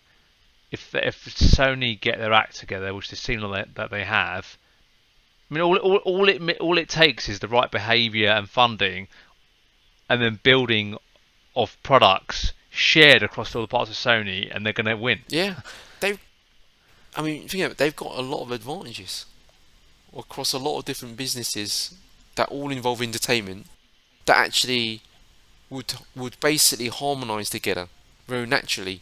I mean, it would make sense, but don't forget they are a Japanese company with very, very different divisions. Yeah, but that have been on this kind of one Sony journey for a long time. That was also started by Kaz Hirai when he took over. I think that's what the history of it is. But they've been stripping down their business and throwing away stuff that doesn't matter for a while now. And I gather the next step for them was to kind of harmonise the business lines. So if they've done that, some of what we're saying could come true. If they haven't done that, something completely different. But I'm a little bit hopeful. But I'm a little bit hopeful. I'm more hopeful than I'm I'll sell you my stock. I'm alright. Not buying your stock, but I mean, we better draw this part of the conversation to conclusion. So it feels like we're really excited about PSVR 2. What I will really say is that we're probably more excited about where PSVR 2 fits in the kind of larger kind of view of where video gaming, game services, VR is going to end up. And that's probably the metaverse. I mean, the possibilities there are almost kind of limitless. Yeah. And it's where some company like Sony or somebody else basically takes the bull by the horns and really pushes forward with this. And then we might actually see Ready Player One come online at some point. Let's see. Okay. They've got the hardware right, it seems. Definitely. If they, even if they did a solid avatar and you play the games and you get the gear on your avatar, but that you don't. It's just your avatar outside the games. But you more Sony games you play, and you rebuild it out that way. Then you can use that to walk around a social space. Get that right. That's Then that it's touching on the Ready Player One Yeah, type there's stuff, isn't so it? many possibilities here, right? All right, guys, let's move on.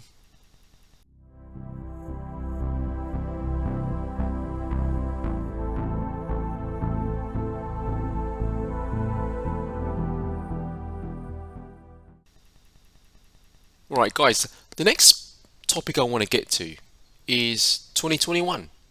I kind of want to talk about that year in review. Kind of want to understand it with some sort of inflection point, and just get a view from you. What you thought of 2021 from a gaming perspective. I think, in no real order, Al, I think I'll start with you. I think from a personal standpoint, I think it was my my kind of leeway into gacha hell, the sort of mobile games and all that sort of stuff. I haven't really stopped in 2021. And I would say that Diablo 2 Resurrected, I think was a kind of a key one for me. And stuff like that. And I think the wider game industry, I think it's one of those that you could really start to see PlayStation and Xbox really bring up the heat and bring out some of the at least a lineup of what's pending, and obviously the things we've been discussing quite a lot around GamePass and things like that. Seeing that get to that point where it is so compelling in terms of what it's offering. Maybe you could say things like the starting of the purchasing of companies, the starting of consuming this kind of big conglomerate thing. You could argue it's part of the Game Pass kind of thing, but you can see that companies are starting to gobble each other up and starting to create these real big kind of metaverse kind of companies and things that will lead us the way forward. So it was an interesting shift, or it lead us to a very interesting 22, I think. Any kind of high and low points for you in particular? Low points, I don't know. I mean, apart from getting addicted to mobile games, but I think it's just in general how Cyberpunk was still just so disappointing. I think it was one of those that it was just lingering on from the end of last year. Didn't really improve that much into the beginning of the year. Yeah, so I guess maybe it's just Cyberpunk from a disappointment kind of perspective.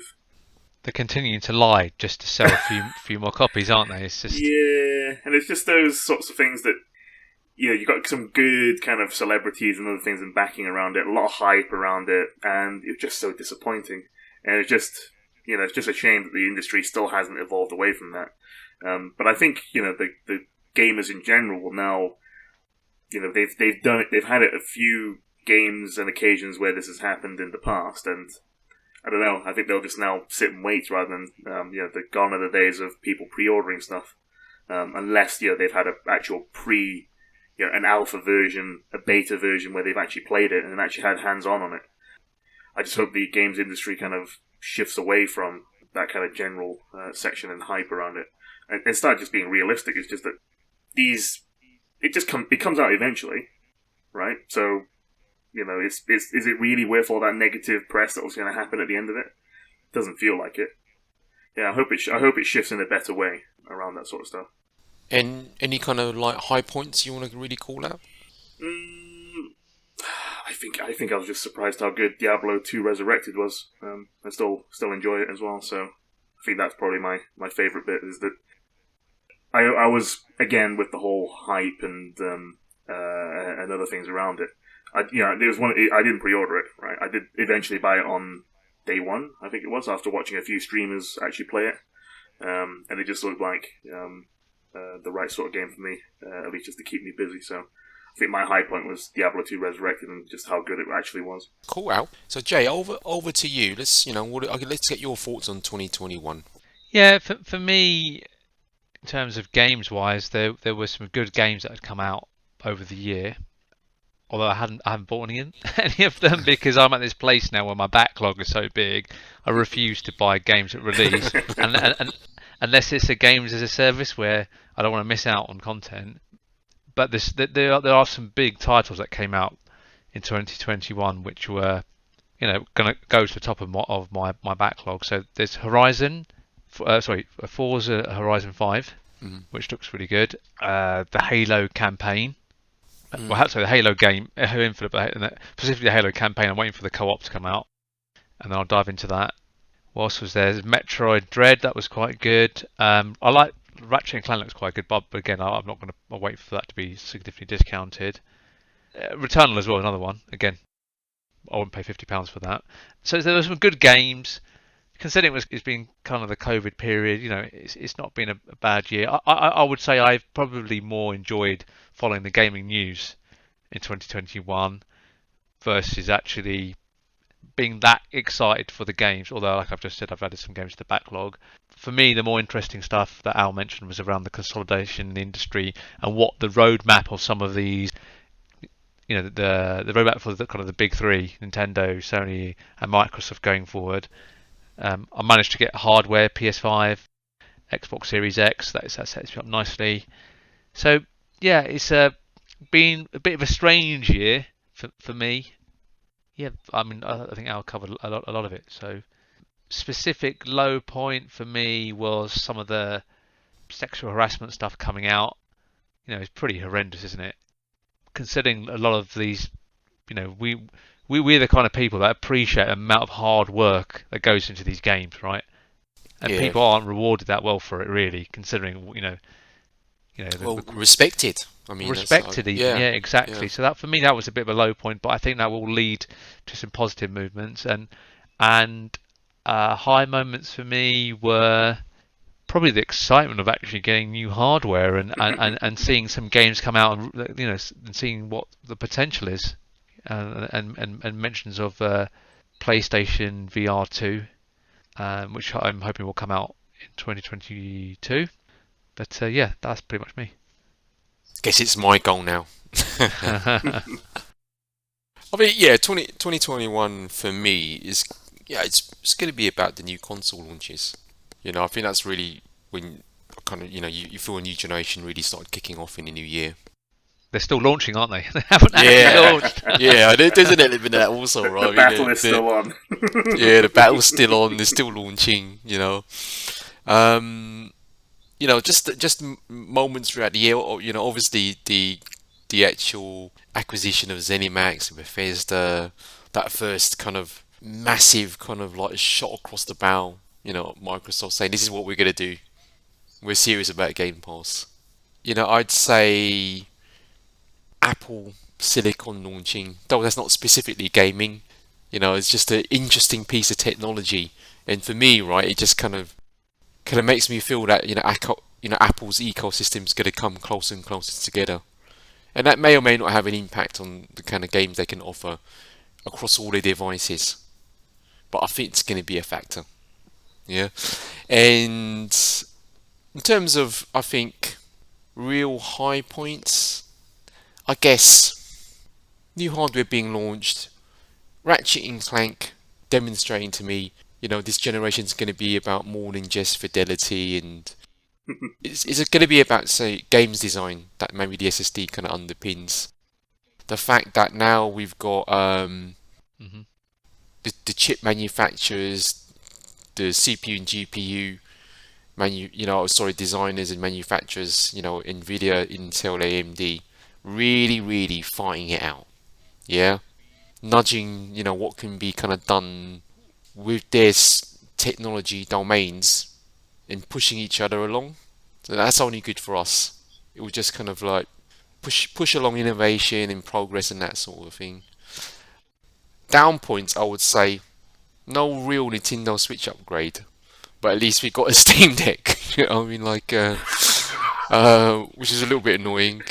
Knowing, would you have bought a 4K unit? I would have considered it. I think I would have been a bit more interested in that than I would do the current device. I think it would have kind of got me to reach into my pocket for my wallet. You could prop it against the backlog. Yeah, right? yeah, exactly. You could use it to straighten up all this. Also, alongside that, I just think knowing that, like, with all this going on, right, Sony are never ever going to release another PlayStation Portable or Vita. I think that's the end for them in terms of portable gaming. They're not interested. Yeah, it's because, and I don't think, there's still some hope. But to be honest, I think there's probably a better chance of it playing it on a Steam Deck Yeah, rather than. that whole thing that seemed. I mean, and we'll talk about this, but I mean, people seem to be latching onto that device for dear life. The Xbox guys that latching onto that as a portable Xbox. Like the PlayStation guys, it's a new PSP or PS Vita, and then you got the PC Windows guys saying, yeah, it's a portable Windows PC. You know what? I'm calling bullshit to all of that. All right, it's actually a Linux device. Yeah, it's a Yeah, yeah. Linux device. Wake up. Yeah. Well, and actually, hasn't there been? Well, we'll probably be jumping ahead, but I was going to say, isn't there some issues Yeah, still yeah, with getting exactly. all the Steam It's going to library benefit onto? Linux gaming, that's for Yeah. sure. So that's also you could call that a kind of high point. But I think that Mm. another low point is basically it just feels more and more like, and I don't know if it's because of COVID. We're seeing very buggy kind of incomplete games that are only saved through patching. And that I don't really like. You know. That was an issue before COVID, though, wasn't it? Yeah, but it just seems to be getting worse and worse. It's Yeah, it like is. it. Yeah. I mean, games are coming out absolutely broken, if you know what I mean.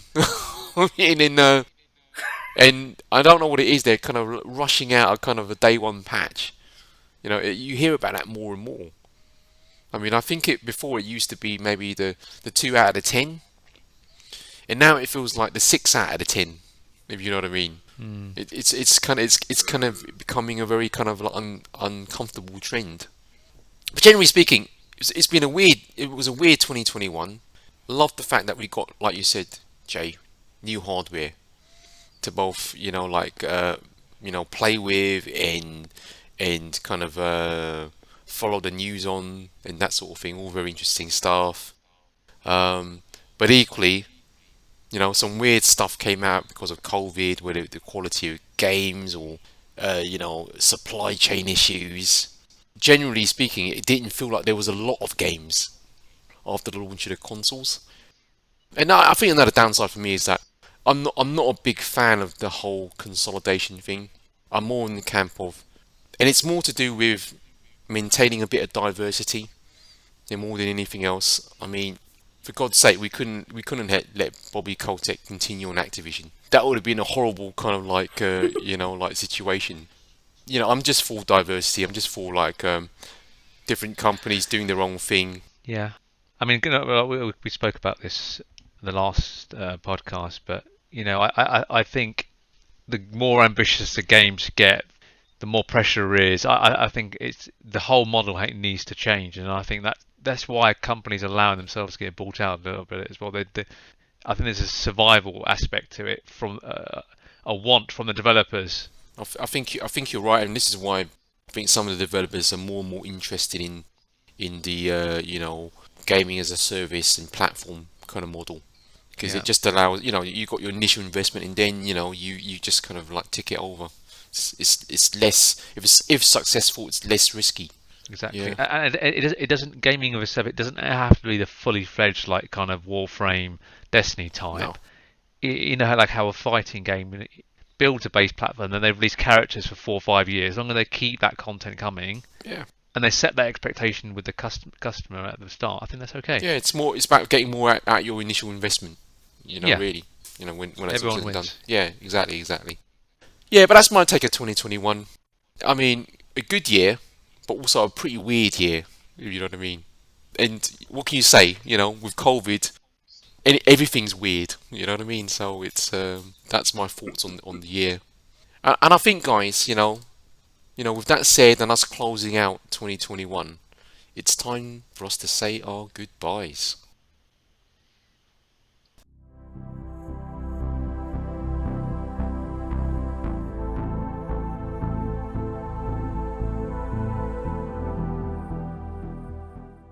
Okay, guys, so we've come to that time of the day, night, afternoon, weekend, weekday, or otherwise, where it's really time to say, our goodbyes.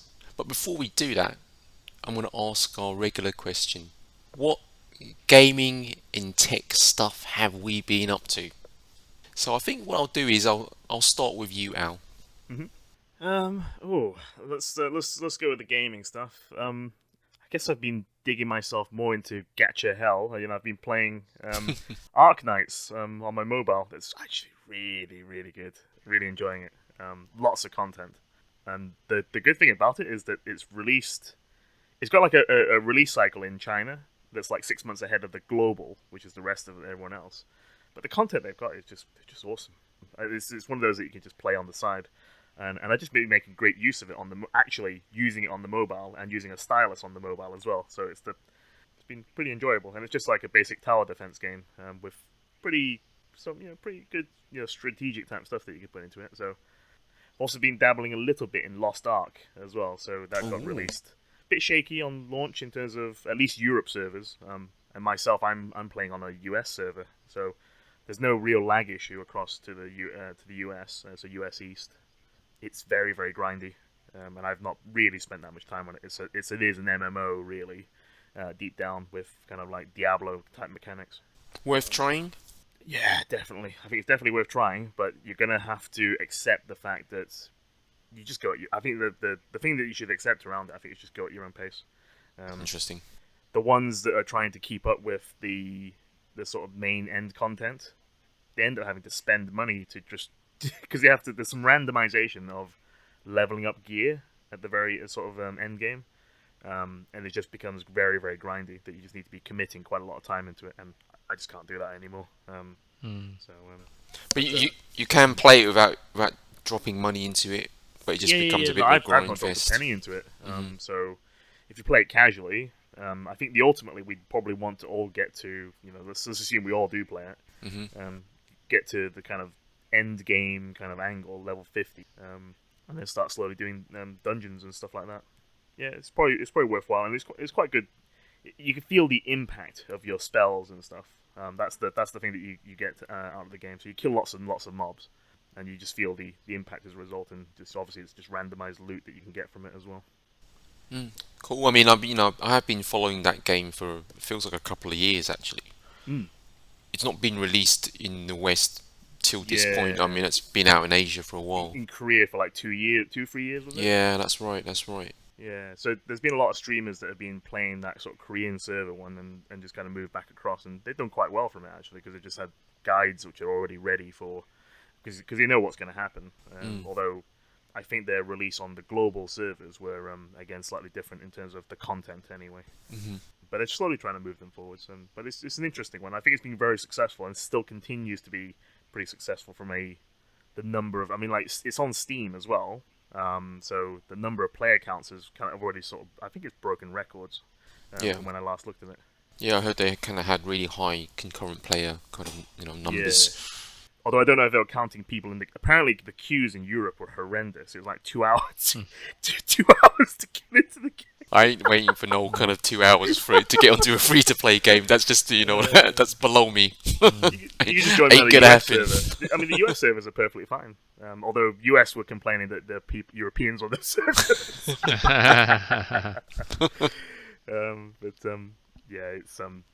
It's worth a try. It's worth a try. Cool. Has it got things like raids and that sort of thing in there? Yeah. So my brother's been he's been chasing it. He's been playing it lots and lots. He's been doing like 8-player raids. I suspect they have higher ones as well. And it does remind me a bit of the sort of WoW type raids ish. Probably less of the kind of clever mechanics, but they do have a concept of raids in there. Nice. Yeah, so that's, I mean, those two are mostly the gaming type stuff. Techie type stuff. I was going to put the heat sinks onto my and do the thermal paste and stuff on my graphics card, but I left that. But what I did do was at least install my a new SSD, so that was quite nice onto my PC. Cool. Although I found that I was missing the M2 screw to mount it. Yeah, the thing that locks it in. Yeah, it's really annoying, so I couldn't find it at all, so I had to order on Amazon just an M2 screw kit. That is annoying. But yeah, I got that in, and it's running pretty nice. Just the new 2 terabyte fast SSD. Good call. All right, Al, very, very geeky. Well done again. You never let the team down. Jay, over to you. I feel like I probably mention this every single time, but I've just been grinding out Destiny. Of course you have. I have, yeah. So the Witch Queen came out recently, which is the new big DLC, and just been getting through the campaign, getting ready for the raid, which launched last week, but I've been playing it this weekend, just getting up to the right gear level, which was absolutely fantastic. The game is looking hard to describe. It just feels slick. Story slick, transitions, loading, graphical updates, quality of life changes. PvE side is solid. They've done nothing on PvP. Yeah, I heard that. Maybe it's coming on the roadmap later in the year, but yeah, I've been doing that with the kids. I've been playing a little bit of a bit more Smash Brothers and Mario Kart, and also tried Cuphead, which is like ridiculously hard, but graphically it's stunning, absolutely stunning. I did try it on the normal mode. I want to try it on simple and see if I get through that. Other than that, it's been a bit, yeah, been a bit quiet in terms of playing different games. I did start Star Wars last time. What was that one called? Fallen Order. Yeah, Fallen Order. Yeah, Sorry, yeah, Fallen yeah. Order, which was quite good, but it's starting to feel a bit samey. But I've got an appetite to get into some RPGs now. Hmm. Some Square Enix ones as well. So I think I want to switch over to the Switch, play that. That's about it really for me. Do you know, I was going to ask you about the latest Destiny campaign, because I've heard it's the best Bungie campaign since the original Halo. Which is kind of like, when I heard that, I thought that's a big statement. Yeah, no, right, okay. If you come in as an old player who stepped away from the game, you're still not going to know what the hell's going on, right? In the overall arc. If you've been playing throughout, Yeah. it's very well done. The pacing, the voiceovers, the narrative, the CGI cutscenes, it's very slick. Interesting. It's getting to kind of, I can now see it when how Bungie's done the deal with Sony, and they're going to elevate it into TV series and movies. You know, it's got the slickness now. I think it was polished, right? The thing is, if you've not played the games the last couple of years, the overall arc you're not really going to get. Could I, let's say, watch a few? I'm guessing, there's some kind of videos out there that explain the story arc and all that kind of stuff. Yeah, there are. There's loads, but I wouldn't say come and play Destiny now because the story's slick. No, the delivery's slick. Ah, okay. The delivery of the campaign is slick. There's no filler. The pacing, the CGIs, even the campaign missions, they're like strikes now. They're replayable. Yeah, I heard that. I heard that. Because they used to have replayable missions before at different but it was not, it was like run through and just blow stuff up. But this is like more like strikes. They're good quality missions. So yeah, if you're a Destiny player, it was a massive step forward, I would say. Interesting. I wouldn't say the best. Not the best that Bungie's ever done. No, it is the best narrative Bungie's ever done. It's very coherent, but I wouldn't go, oh, it's better best since the original Halo story, because that's a bit far. That's probably a bit far. I would recommend coming back if you missed the Bungie mechanics and Destiny mechanics, because all of the gunplay, the mods, you can craft weapons now. Yeah, I heard that. And you can earn materials to actually target specific traits and perks.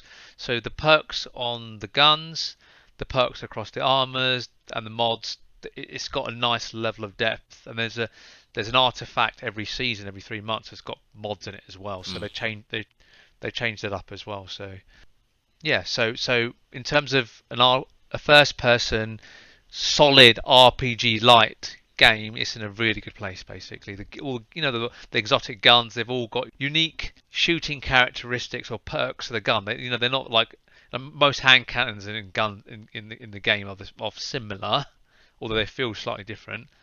but every exotic is completely unique. Mm. Yeah, so I would recommend if you want to I would recommend coming back if you feel like you want to come Interesting. back, but don't expect it to last that long though because Yeah, interesting. Well, I guess isn't also Destiny that you could probably play up to. Well, firstly, if we were to return, we'd have to level up our characters, right? So we'd probably have to go through also some of the old content. no, well you can, but what it allows you to do is to every season it will bring you up to the base level. Mm. So all of my pool of guns and armor it will start at 1350. Mm. So even if someone started new from Witch Queen, they would start at the same level. Oh, they just boost it straight up to the lowest level Yeah, and then allow you to level from that new content. Yeah, so the model they've got now is every big DLC every year, which is the new pattern. There'll be like a 50 or 60. I can't remember exactly how many light levels now. Maybe 100. Mm-hmm. Then every season it only goes up 10 or something like that. So the transition to come in if you're a new player is easy in terms of in terms of the leveling. It's not that painful. So they've just basically lowered the barrier of entry for players. Yeah, so they can have, come back into it. and they've made it really grindy at the beginning of a big DLC. Mm. Yeah, every quarter they'll release like a new dungeon, or re-release an old raid, or have a 6-player activity. It's more focused on just doing the fun activity versus having to really grind up your gear. Interesting. So, yeah. Interesting. I guess it's my goal. It is your turn, Yeah, yeah. I always forget. I just kind of like start kind of like thinking about what you guys say, and then I drift off. But yeah, so I mean, gaming wise, I've not gamed that at all, I would say. But then I came to a decision, I think, this week, and it was based upon how many kind of unstarted, unfinished games I have. The reality is, right, I've probably got as many games in my collection as, Game Pass Ultimate. you know.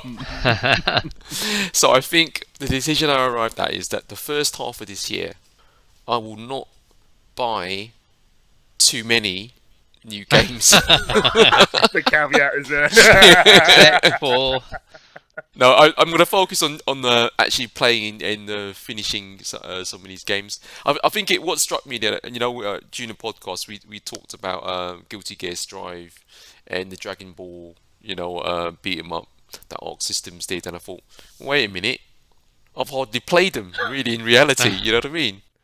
And then I just thought to myself, I've got so many games that I've not really even not even finished, but invested many hours in. I mean, I kind of put down Spider-Man, on PS5 quite rapidly, and not because it was a bad game, because I just moved on to other things very rapidly. The same thing with Demon Souls as well. Just sampled it very quickly and then moved on. So, I'm just gonna look through my back catalogue and start kind of like enjoying a few of these classics. play it for a few hours. If it sticks, roll with it. Forget trying to finish games, because I think that's when I think where we are in our lives, it's not that important, right? Yeah. I mean, even if we buy games because we love games, we're contributing to some of these developers that don't get paid that much, right? So it's feeding an industry that we love. So Yeah, that's the way. I think that's one way to kind of deal with it. So, but that's the plan. Going forward, tech-wise, new job. So I've been just trying to kind of get my kind of arms and mind around the kind of technology that they use, mostly cloud-based and kind of Python-based and data science and data engineering stuff we get up to. And I think on the computer, looks like I'm gonna have to make a few kind of repairs at some point. Oh. Yeah, my little OLED screen on. Oh, is that the internal kind of panel, the monitor panel? Yeah. But it sits on my all-in-one cooler. So it's either the power's gone out of it or needs replacing. So I'm not sure yet. So when I find the time, I'm just going to initiate some repairs and that sort of stuff. And BIOS updates that are well overdue. But it's never anything you kind of want to rush into or anything like that. Other than that, I don't. I've not really been doing much else in terms of techie stuff. I mean, the work-related tech stuff's just keeping me quite busy. Just a lot to learn. I'm trying to get my hands dirty again, and that's taking a lot of time. That's for sure. So, like, expect me to be kind of playing more games. Certainly, kind of getting to know my back catalogue. Or reminding myself actually what I've got. I mean, it's surprising, unsurprising that I look through my back catalogue and I actually, say things like, "Oh, I didn't know I had that." When did I get that? Cool. Okay, guys. I think with all that said, we've guessed or guesstimated or predicted how Project Spartacus might stack up, and I think at least I hope it's going to be multifaceted. We've talked PSVR 2 and somehow mutated that conversation into something about the Metaverse. And I think, with all that said and done, I think it's kind of time to say our goodbyes. It's goodbye from me, Joel. Yeah, it's goodbye from me, Al. And that's goodbye from me, Jay. And whatever you're doing, please like and subscribe and have a stellar day.